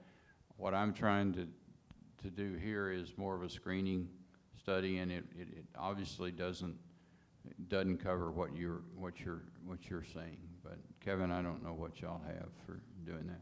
Well, what I would say, Reed, I agree. I think what this backcast will do is kind of an initial step in the conversation around looking at impacts. I mean, I think when you look at the total picture, and Dee Dee, as you said, there's a lot of different inputs, assumptions, scenarios, sensitivities that you look at. When all that moves, together, it's hard to kind of see and isolate some of the individual impacts. So I think what we're looking to accomplish with this first view is just some higher level. So I think as we start the broader conversation and work through that over the upcoming months, what this spreadsheet, this backcast will do is at least, I think, provide some high level. When you change this variable, remove coal or remove, convert coal or remove the Browning units, this is what happens on at least some high level metrics. Fuel cost, emissions, and we're looking at primarily CO2 right now.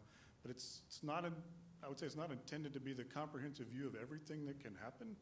As you said, when you look at going forward and making decisions, using historical data isn't necessarily going to guide you on what you do in the future, but it does, I think it is an accurate view of if we would have done things differently, over the last 4 years, what would that show?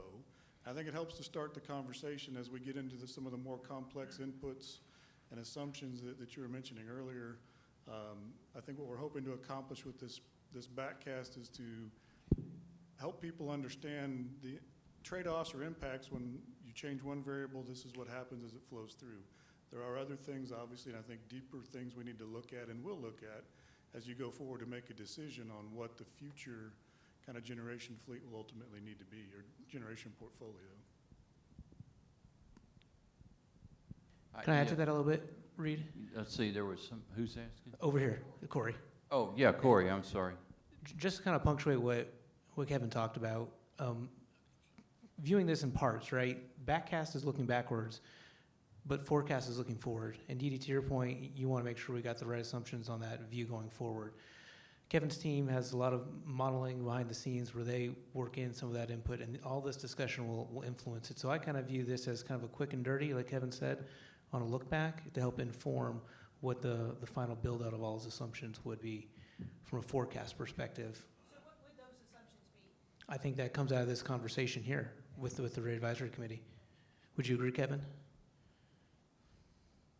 Yes, I think as part of that, there's, when you look at different ways of, I'll just pick natural gas, right? Or gas prices. I mean, there's going to be a kind of a fundamental forecast that lots of people in industry will produce, and that's a nominal view. And I don't, when you look at kind of how you make decisions, and I'm just using that as one example, one input, but you can look at different sensitivities around what happens if you have a low gas price environment, what happens and how does your potential decisions change if you have a high gas price forecast. So that's just one example, but I think there are different assumptions, as you said, and different, kind of range of outcomes that will be important to look at. And I think the conversation around assumptions happens first, right? So we're not going to go make up our own 5 different assumptions and just show them to the rate advisory. We have the conversation around the assumptions first, get alignment there, and then go forward. One of the things that hopefully everyone got a chance to study was the data that John and his people that work for Kevin put together for us last time, which was the actual capacity utilization of each one of the units by month for 4 years. To me, that was enlightening, okay? It gave me some, and hopefully it gave y'all some idea of how we're using our plants. Now, the folks inside this building, they already know that, okay? I mean, they live it, they know it. We don't. So it takes time and a little bit of data to kind of get a feel that, the old steam coal plants, steam gas plants, we're not using them a lot, okay? And when we do use them, it's very limited, but we have used them. Is there something else we could have used instead of them at that time? I don't know. That's what we're trying to look at. But I can assure you that some of those plants were built, I guess, in the 60s, I'm thinking.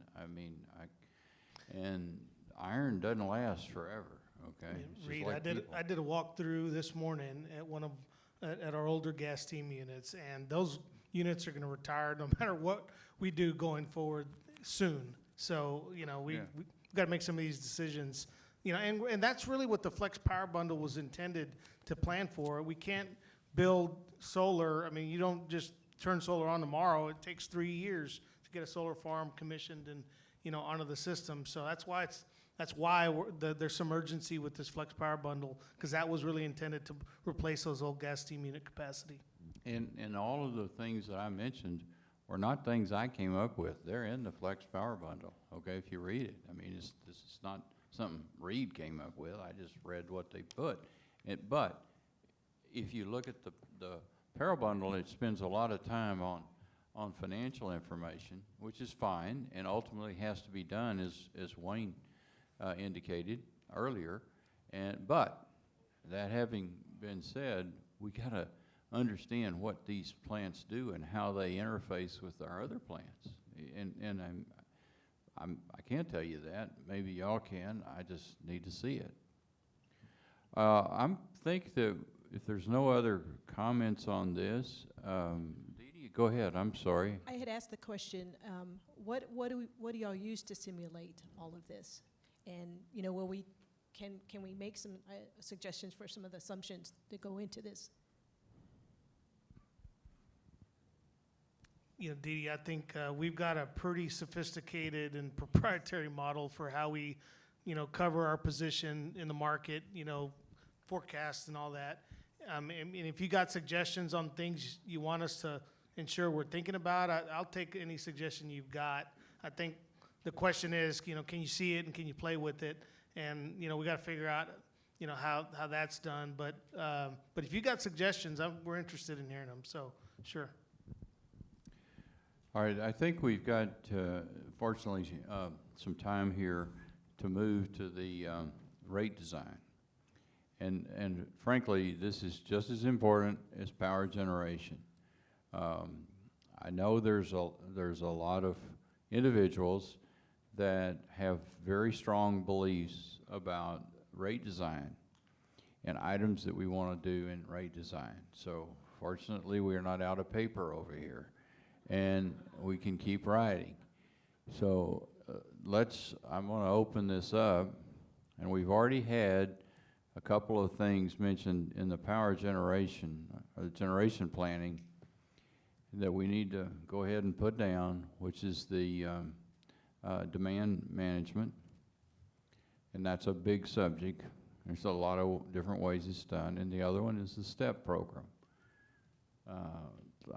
The floor is open for other items in rate design that we might want to speak to.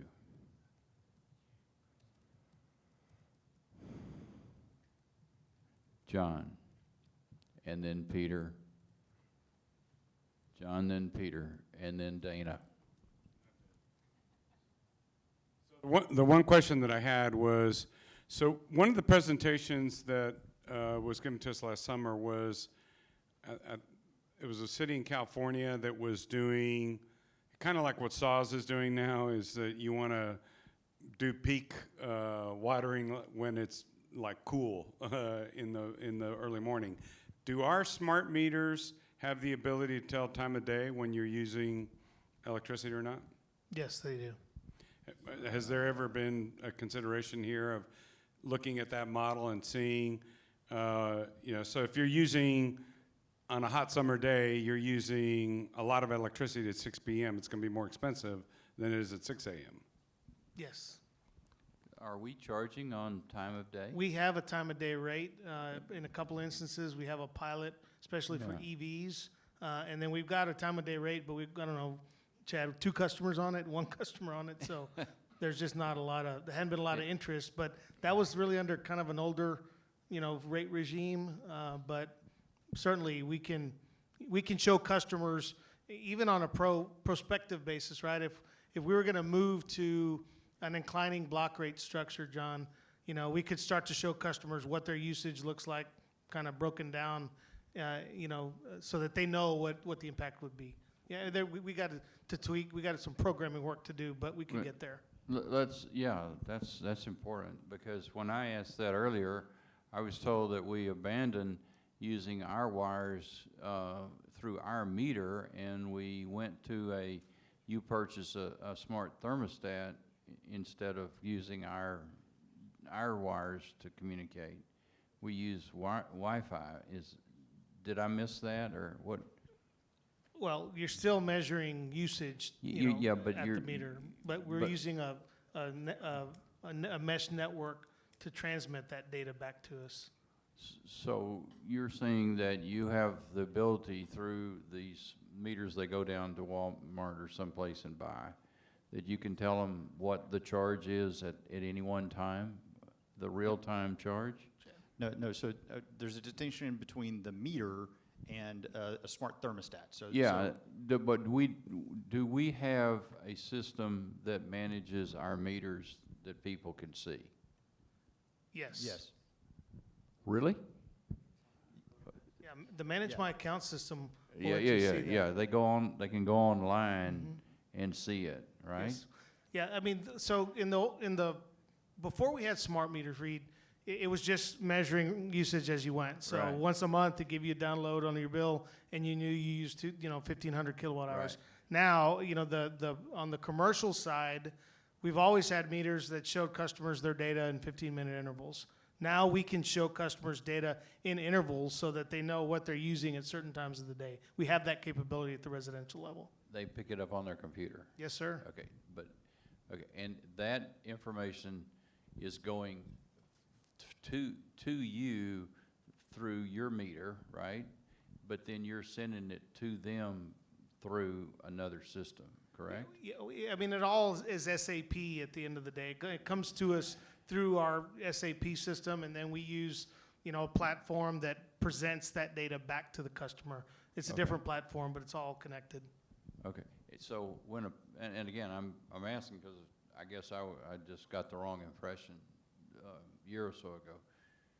If we have people, individuals, customers, that want to see what they're getting charged at that point, we don't have time of day charges, right? I mean, except for this pilot program, right? That's correct. Today, we're not showing them that breakdown right now, but it's something that we can do with a little bit of effort. Okay, Yeah, and just to clarify, we have a time of use EV pilot. We have a residential time of use rate that is an old residential time of use rate, and there's nobody on it. Right. And then That's we what have I a- remember. Right, and we have a commercial time of use rate, and there are quite a few customers on that. Right. Back to Dee Dee's point earlier, if we are going to have a discussion on people allowing themselves to manage their demand, you have some customers that you can take over their meter and raise their meter, right? Is that correct? I mean, Deanna, why don't you talk about our residential, during peak times, you can sign up for a program and we'll raise your thermostat a degree or two, when we need the demand response during peak times, so yes. Right, that's one of the programs under the STEP program through demand response. You bring your own thermostat, and you can sign up for a rebate, and during those peak times, we'll call, and you get an update, and I think it's 78, it might be 78 degrees, I think, that we raised the temperature to, or maybe it's 82. We can get that information. But if you participated, so if you sign up for that, then I think it's in October or November, you'll get a rebate for that. Well, that's an opt-in. Yes, it is opt-in. So that's through the thermostat, though, it's not through the meter. yeah, that's what I was trying to understand. It's through what you buy, it's not through your metering. But what Rudy's saying is you have through the meter and then through some feedback internet connection, they can go on their computer or on their phone, I guess, and see what their usage is right now in 15-minute increments. Is Yes, that you correct? absolutely can. So Yeah, it's the system that we have is the AMI, the smart meter, similar to what SAWS has, and we do get that data in 15-minute intervals. Every night we push that through to the online system, so a customer can go on and see. Yesterday, this is how much power I used. Okay. So, It's but like to Rudy's not point. not It's real no- time. it's not Okay, real I'm time. just trying to understand what we have. Go ahead, John. More importantly, we have the capacity to go to this kind of, you're going to charge more between 4 and, say, 8 o'clock on a hot summer day. We can do that and monitor what you're using at that point. So from a market-driven standpoint, you're incentivizing people not to run their dishwasher at 6 p.m. Yes, we absolutely can do that. It's, to Rudy's point, there is programming that we want to make sure that we can get that so that we can bill off of that on those intervals, and that customers can see real time to be able to be in control to make those decisions. But right now, we don't have time of day pricing. We only have one pricing, but we can show you time of day use in 15-minute increments, but not through your thermostat, but through a connection, an internet connection. Is correct? Just Correct. trying to understand. Correct. Not- Online, you can go and see what your usage was, and that's based on your meter data, Yeah. what you actually used for the day before, the month before. I think Right. we have up to And history. Deanna, help me here, because, we just spent a lot of time talking to council about, our systems and the work Vivian's doing, to get us on the right path to upgrade. But how data is presented to customers will be completely revamped by the future system that we're working on. And, we can estimate right now how much is lighting load, how much is air conditioning, how much, if you have a heat pump or you've got a pool heater, we can estimate that. But with these new presentment platforms that we're looking at, it's a whole different level of information customers will have access to, which is why that upgrade is so important, because it really is about the customer being in more control of their own destiny when it comes to energy usage. That's exactly right. And we just finished one of those RFPs, or I think we might be in process for that RFP for that specific data presentment for customers to be able to see their usage, to be able to upgrade that. Real time. Real time will be once we have that. We're going to have to do Real. some program for metering, but it will help us for future state if we want to go to time of use rates. Okay. Peter.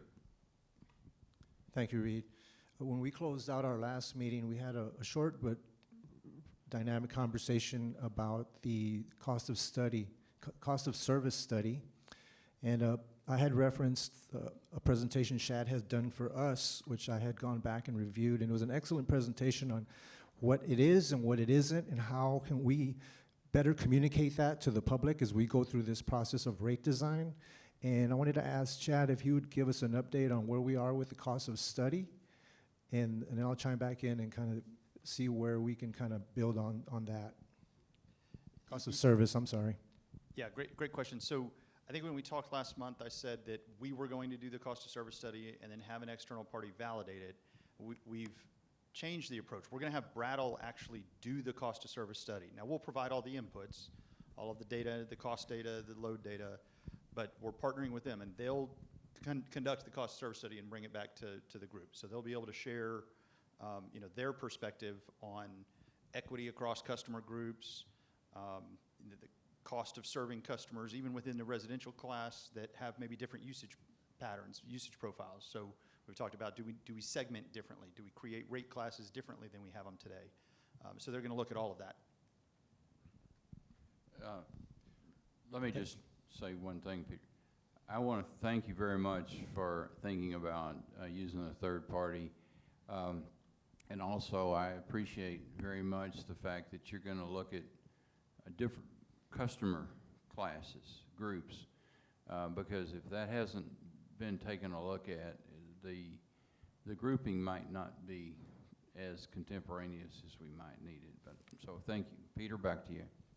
What does that time frame look like, Chad, as far as when we'd be able to see that data? I'm supposed to get a time frame from them next week, so I don't know yet. But from my experience, it's six-ish months is about the process. Now, part of that is data collection, and our teams have already started that. So I'll be able to give you a timeline very soon, but I don't have that today.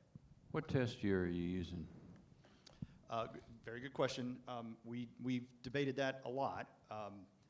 Our plan right now, and this is flexible, we can be flexible, certainly. Our plan right now is to use FY22, which is the 12 months ending this January that just ended, right, as the test year. That includes Winter Storm Uri, right, the 1 week in February of last year that was a huge anomaly. So we're going to have to replace or normalize that data. There's risk associated with that because that there's judgment that you have to apply for that week, right? The alternatives, though, are using FY21 or FY20, which are COVID and 3 years ago. Not horrible, but not optimal either. A backup plan, if we do the FY22 test year and we feel like we are not able to reasonably normalize for that week of Winter Storm Uri, we may use the last 3 quarters of last fiscal year and the first quarter of this fiscal year. So it's a 12-month timeline, but it basically just rolls it forward 3 months so that we don't include Winter Storm Uri. So we have options there, and we're going to discuss those options with Brattle, and we're happy to discuss those options with this group as well. Well, and let me just, I've been through a few cost of service studies, both, not here, but in my prior company. Normalizing the test year is always part of the process. There are always anomalies that you got to take out and try to go back and average years, and then you come in and dump, kind of a new data set into that week to get it right. So normalizing, a year where you have an anomaly situation is very, very common. Peter? Well, thank you, Rudy, and thank you for following through on the Brattle recommendation. They've been a great resource to us throughout, and Councilwoman, thank you also for advocating for that the RAC have access to good subject matter experts and good consultants, and I think that's going to be beneficial as we go forward, because what John referenced about that study, what I'd like to propose is we get to that place of looking at the rate design when we start to implement a kind of what we're doing, Reed, with the simulation, or I call it a pilot, you call it a simulation, but looking at how that rate design is going to impact the cost burden, low energy, the energy burden, low income customer, and looking at those 2 case studies. One, the Maryland case study, I think is more appropriate, but also the Sacramento case study is another that we should factor in. And as we roll it out, I would recommend that we consider a pilot to address how we can help the energy burden, low-income customer become more receptive to the energy efficiency that it would imply, and we can study that data, and with the goal being that we have good data to make good decisions going forward on the cost design. And one thing I would recommend when we get to that place is when we're talking about STEP, the way STEP is currently designed, somebody has to pay for it, the customer's paying for it. Right now we're at $70 million going in, and it's energy efficient, it's very effective. It's who's benefiting from it is going to be the question that we'll be able to address with STEP. And as we break it up, and I'd like to hear from you, Reed, as far as how you see STEP in cost design, but I'm defining it in, as we evaluate STEP, how will we transform it to be effective, to continue to provide us energy efficiency, but yet also potentially be a way to address the energy burden low-income customer by focusing the 100% of it toward them, and then studying that so that we can get feedback in the future to see if we change that dynamic of that customer group. That's my long-term proposal, and why I was so big about factoring in Brattle as we go through this process, and considering we'll be able to make better decisions as a RAC, not only our RAC, but future RACs, on how we impact that category. So, Reed, if you would kind of share your thoughts on what your thoughts when you say that the STEP should be focused in as a rate design item. Well, it is, because it is in the rate. It goes through the fuel adjustment, but it's part of the rate. Those studies you mentioned are very interesting, but they're in other states. One of the concerns that I've continued to have is, and again, I worked in several different states, and each state's different, but in Texas, it's a very strong cost of service. It's cost pass-through. If you cost the utility something, you pay the utility something. And while we didn't get to listen to Dr. McGuire today, I have listened many times about her concept, which is used in some cases, of decoupling cost from the rate. And I think one of the things we're all going to have to understand is, can that be done in Texas? Can we decouple the cost that a customer or a customer class is costing the utility from the rate that they're paying the utility? And that's something, I don't know from a legal standpoint if we've done any work on that or where that stands. I don't know if there's any interest in making a comment on that, or because that goes to the heart of some of those studies, because they did divorce cost from rate. So a couple of comments, Reed. Specific to the kind of guardrails of decoupling cost from the revenue, or decoupling the cost from the price that we charge different customer groups. That is something that we'll have Brattle weigh in on as part of the cost of services. They'll come and tell us, look, here's our perspective on the cost of serving the different groups relative to the rate and the revenue that you're getting from the different groups. So they'll show sort of the facts, right? We're doing some case study work on other utilities in Texas. We know what we've done in the past. It'll be good to get Brattle's viewpoint of our test year, but then we'll look at the other utilities in Texas and come up with the case studies to sort of support what we think guardrails are. Yeah, I just don't want to get out here where we're working on something, again, that there's a I mean, if you want to go look at the Texas energy code, municipal code, it's pretty extensive on what you can do. But go ahead, I think we have an attorney that might speak to something, hopefully. I'll say the same thing that I said to City Council. If you ask the question, is it possible to cap rates for a certain group of people? I think the question that I was asked by City Council most recently, could you cap it for people over 65?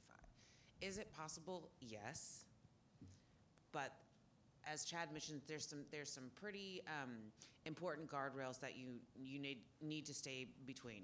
There is, when people use terms like equity, sometimes I'm not really sure what each person means, because I think people mean different things when they say that word. But a couple of things are clear under the law right now. The standard that we are required to apply is equal, fair, and reasonable. Okay, to me, that is those words have very different meanings than if you were to say equitable, depending on who you talk to. But those are the words that are in the state law right now.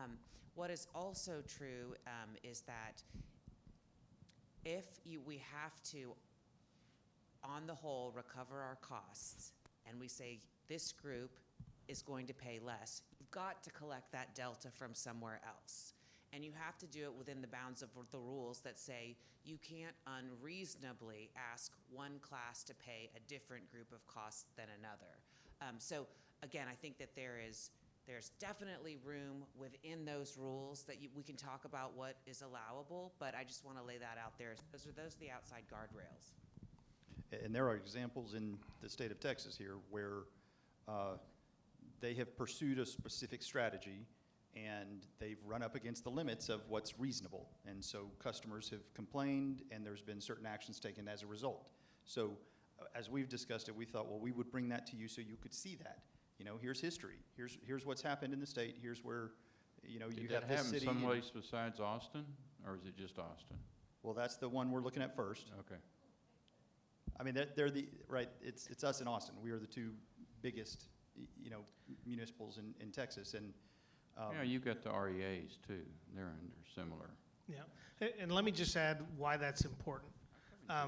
Because we serve customers outside of the city of San Antonio, there's a state statute that says that a percentage of your outside city customers, and I think it's 10,000 or some percent less than that, can appeal your rates to the Public Utility Commission, where that becomes out of the city of San Antonio's hands and moves to the Public Utility Commission for a full-blown rate case proceeding. And so you want to make sure that the things that we decide to do here in San Antonio will meet that, that test, because the PUC can change it if folks outside the city of San Antonio decide that they're going to go through the effort of petitioning the PUC on that regard. So I just want to make sure that, that is, as a city that has a broad service area, that is, or as a muni that has a broad service area, that is something we have to pay attention to. Dana. In our recent Brattle study on the rate increase, they explained it to us, which basically provides a graduated system where the bottom 40% of the population pays a certain amount, and I guess it goes up with each quintile. But the way it actually happened, and I don't know if the whole rates work the same way, but this is a graduated system already. Whether or not it's fair or reasonable, they didn't talk about that. But the numbers were basically less of a $74 million rate increase across everybody. The bottom 40% of income earners paid less than $4 million. So, and I don't have a real problem with that, but is it fair or equitable? Does the rest of the system work like that? And so we need to have a further discussion on that. How is it going to work going forward? As you roll step into that, for instance, I've said several times where, their CPS or the general claim is it's a good idea because we're saving the ability or the need to add additional generation capacity. But it's not CPS that's paying for that. It's the other ratepayers that are paying for somebody else. Now, is that fair and equitable? And most ratepayers don't understand that, by the way. And so, and the reason I brought up the solar issue before is that not only are there federal subsidies for that, but then there are CPS subsidies that basically pay these people to put solar rooftop units on, that lowers the revenue for CPS, which actually hurts everybody, you know, to maintain the system. And it's one neighbor paying for the other neighbor's solar unit, really what it boils down to. What's equitable about that? I mean, that should be on the table for this whole committee. I mean, why are we doing that? I mean, who benefits from that? And who are the people that put these solar units on? And why should we pay them to take our business? I'm not saying we shouldn't do it, but we should talk about that because it doesn't seem fair and equitable or even reasonable to me, especially since it's not CPS paying for it, it's the other customers that are paying for the other customers. And so I don't know how the graduation rate works for all the customers, and we should, you know, maybe have an answer for how it works. How is it graduated as far as income? Do you screen like that? Is that fair and equitable if you do that? So, I mean, I think these are reasonable questions, and they haven't been addressed. And it's, again, I don't mind the graduated system as long as you explain it to people. And what is not fair is for even people on city council to say that we're raising rates on the backs of the poor. That's simply not true. It might not be fair in somebody's mind, but it's just not true. The fact that people get a volume discount, whether you're a business or whatever else, that's normal business. And CPS should explain that. This is why we do this. We're not trying to charge businesses less than we charge residential customers. It's because of this reason, because you need that kind of business mix in order to build a system to have capacity to meet peak demand anywhere. And so CPS should explain that to people and not just take it on the chin that, you know, they're being unfair to somebody. Thank you, Dana. Just one comment. I've got Peter and then you, John. When you talk to Brattle, and we're starting to look at these class of customers, see if they allow a class based on income level. I mean, I think that's what some people are talking about, and I don't know if that's allowed, but that's one thing you need to get from Brattle. Okay, Peter. Yes, on that question, yeah, I'd like to hear that from Chad as well, because when we were talking through what the cost of service is and is not, I think that really needs to be clarified so people understand what the parameters are. But to Dana's point about the those that are using the solar benefit, taking great advantage of the opportunity, and that's great because that's the way it was provided, that's what was factored in. And during one of our conversations last year, I think it was Michael that said, and there was this debate about what if we put a fixed rate? We don't have demand charges on residential, but if we put a fixed rate that increases so that we can get to that equation where we're covering our cost of service. And the decision, or the clarification was that would inadvertently impact the low user more than anyone. And then you made a point to clarify that the low income customer is not a low user. They're average like everyone else per se.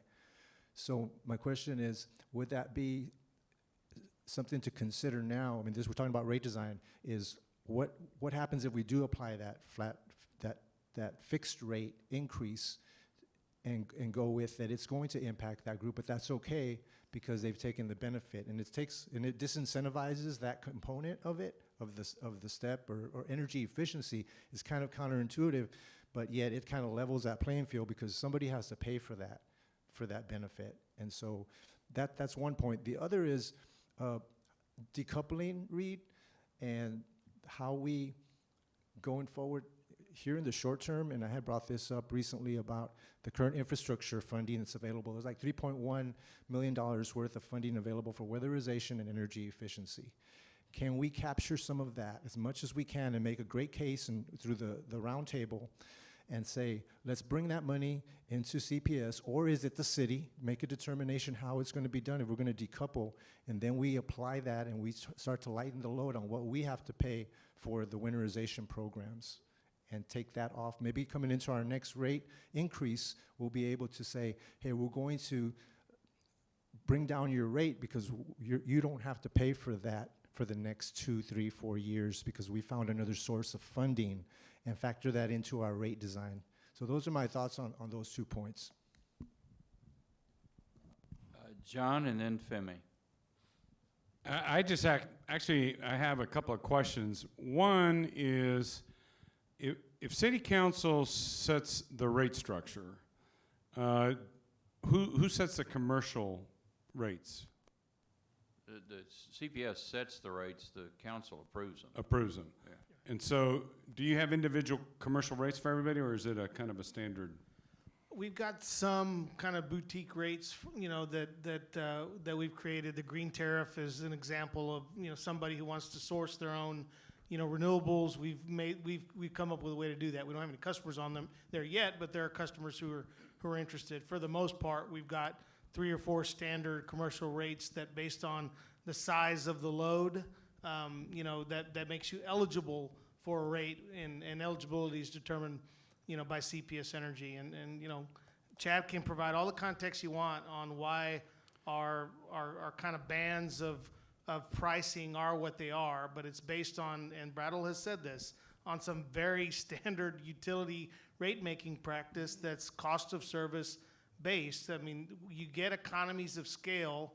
You know, there's infrastructure that you use to serve each type of customer, and the reason you have different rate classes is because they use your system differently. So when you have high users, they've paid for their infrastructure up to a certain point, and we get economies of scale once they go past that reflect the cost of service to serve that next amount of usage. That's less. They're using less of the system, you know, in essence, because they're using so much, and they're using it so efficiently that we can plan for that. So there's a lot of reasons why our rates are the way they are, and they're all based on kind of economics of the utility business. And Can we get a comparison of what our rates are, I guess both residential and the commercial rates, to what, I don't know how to call this, but the Texas open market rates for the people that are not in monopoly companies but are circling like sharks around our monopoly right now to try to get in here? Can we do that? We did get that on one slide, John. Okay. Maybe there's more detail behind it. So if somebody could provide And I have a that. follow-up question to that. Sure. What body, what entity grants CPS its market, its exclusivity? Public Utility Commission, you know, sets our service area. The legislature decides whether or not CPS Energy is in competition or not in competition. In the open market, service area really the monopoly of, you know, really represents the wires business. You don't want 10 sets of wires running down, you know, the street. So the service area territory in the competitive market is for the wires business. So for you to lose your exclusivity, it would take a legislative move? Okay. And yeah, John, we look at the market benchmarking every single month, and we can certainly share it with you again. Absolutely. Yeah, and if my remembrance is right, it showed us to be pretty competitive on the retail side, but at a disadvantage, particularly to the area like Dallas and Houston. And if you go back to when this happened, around 2000 or 99, people actually opted into competition and out of their service area. So it was a decision on their part, and we decided not to opt out, and so did Austin, and so did the REAs. Our residential rates stack up very well against the deregulated markets. Our commercial rates don't stack up quite as well against the deregulated markets. Yeah, and there's a total of 72 municipally owned utilities who have not opted in.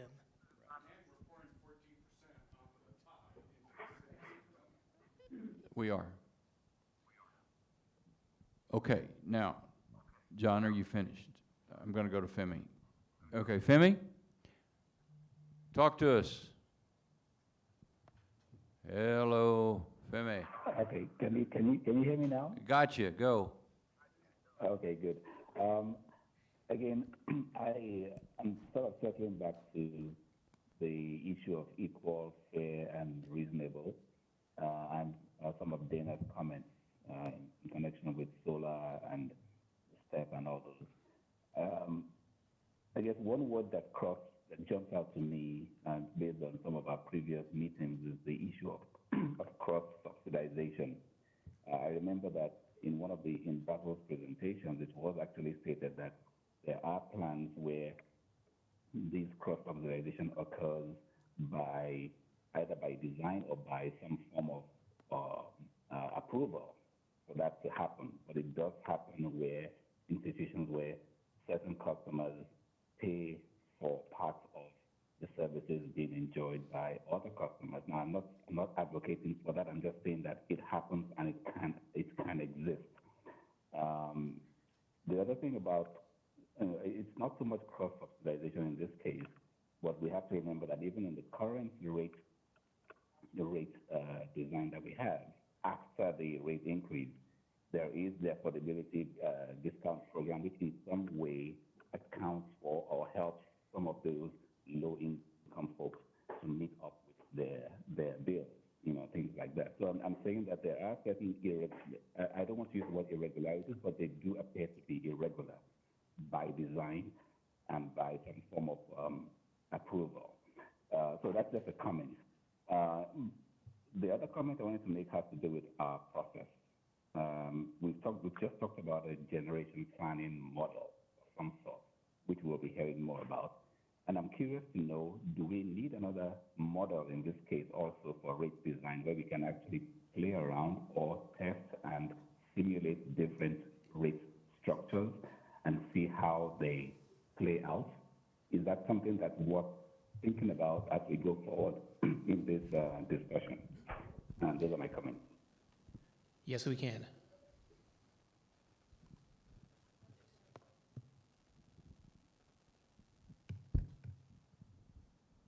Go ahead. Didi, what'd you say? Yes, and that goes back a little bit to what Peter's talking about earlier. You've got to test these things, and I don't know if you can test them in the real world, but you've got to test them, and I agree with you also, Didi. And that's why, if you look at right now, we have cross-subsidization. I mean, if you look at the STEP program, that's a cross-subsidizing, okay? If you look at our affordability plan, it actually only helps really about the first quintile, and it was only the first quintile that I think didn't show any increase or very minimal increase. And so we do have it now. The point is, how can it be used? You really using volume, I know does not work, because we saw that clearly with the saws, and when we did the saws last years ago on their rate deal, there was an assumption made that lower income people used less water, and that was a horrible assumption. And I fought it until I lost, but it doesn't do it. Now water, the objective they were trying to do there is to raise the cost as people use more and more water so that they would save water. And then you can put in seasonal rates, and I can tell you that those I think work. So if we're trying to save electricity, you can save electricity by raising the cost at times. People will respond to that if they can see it, okay? So, all right, let's see, who's next? Anybody? I'm not gonna do the Ferris Bueller up here. Dana? Everybody comfortable? We're adjourned. Hold on. Hold Hello? on? Yep, this is Michael Kennick. Oh, I didn't see your name, Michael. I'm sorry. I was looking in the chat. Go ahead, Sorry Michael. about that. No, it's probably my fault. I raised my little hand, but I guess I should have put in the chat. Oh, okay. You guys keep doing all these different Yeah, I things. messed that up. Look, I'm 75 years old. Just stay with one thing, okay? Well, plus I thought you'd ask our group if anyone else, but anyhow. Well, that's what I was So the one- doing. Yeah, well, that's why I stopped you from adjourning. No problem. So there is one topic that I'd like to, have further discussion in the future as we look closer at rate design. And that has to do with the city transfer. Right now, we have a city transfer of 14%, and I certainly support having a transfer. That's one of the benefits of having a municipal utility. But I'm wondering if, for further future discussion, if there isn't a way to decouple that transfer with the current rate structure and have it show up on the bill as a city transfer fee, as a city utility tax. I don't know what the term would be, but I'd like to decouple that transfer, or at least to have us talk about decoupling that transfer and showing it separately on the bill, largely for transparency, so that the citizens understand what they're paying for, and they understand that, well, maybe their quote rate isn't as high as it appears, that part of that is funding the city. And again, I support a city transfer. Without it, we'd have to raise taxes somewhere else, and that's certainly one of the many benefits of municipal power and the citizens being an owner of this company. But I'd like to have a little bit more transparency in the future. Over. I agree with you completely, Michael, and I'd like to have the power purchase agreements separated out from the fuel adjustment. So, yes, I think John brought this up from the very beginning, and hopefully with a new computer system, we can have a more meaningful bill to the customer. And this is one that we need to get down, absolutely. Totally agree with that, but also, you've got the STEP program that goes through the field adjustments. You've got the power purchase agreements that go through there, and you've actually got fuel adjustment that goes through there. So I think when we get around to the bill, that we need to have a very lengthy discussion about how that bill can be much more informative to our customers. And thank you, John, for that. Okay, I'm going to try. I have Okay, something. Go, Dana. Go. If it's appropriate, and since we have Kevin Polo, I don't know if he's still here, but he is. And Benny Etheridge here, it would be appropriate to, since one of the metrics we're going to discuss is how easy would it be to convert some of these plants, since they're the experts, to Sure, Benny. I'm sorry, say again? And okay, so in terms of difficulty, we're talking about a project that, I guess by most measures would take up to about 3 years plus permitting, working through the environmental process. We'll be replacing the fuel system, and then we'll be taking the coal systems out of service. So there's a lot of back-end conveyors and such that we'll have to take out of service, clean up, and safe.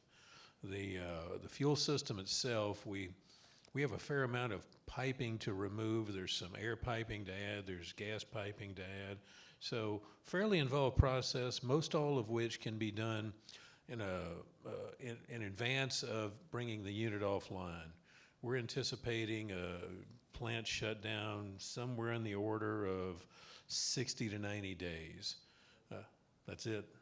The balance of the work we'll do while the units are online. There'll be a lot of prefabrication done off-site in vendor facilities.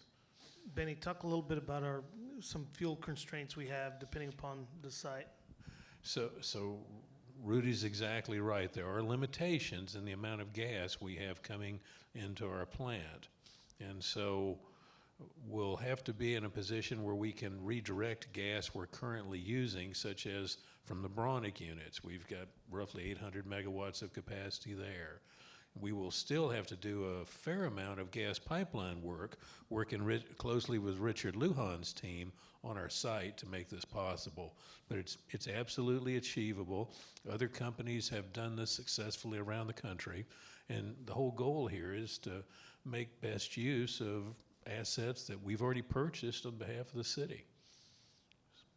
And John was talking about some ideas, costs and stuff like that. So initial estimates, $40–50 million, but that's an engineering estimate, so there's a little bit of room in that, and we look to get the best price we can, obviously.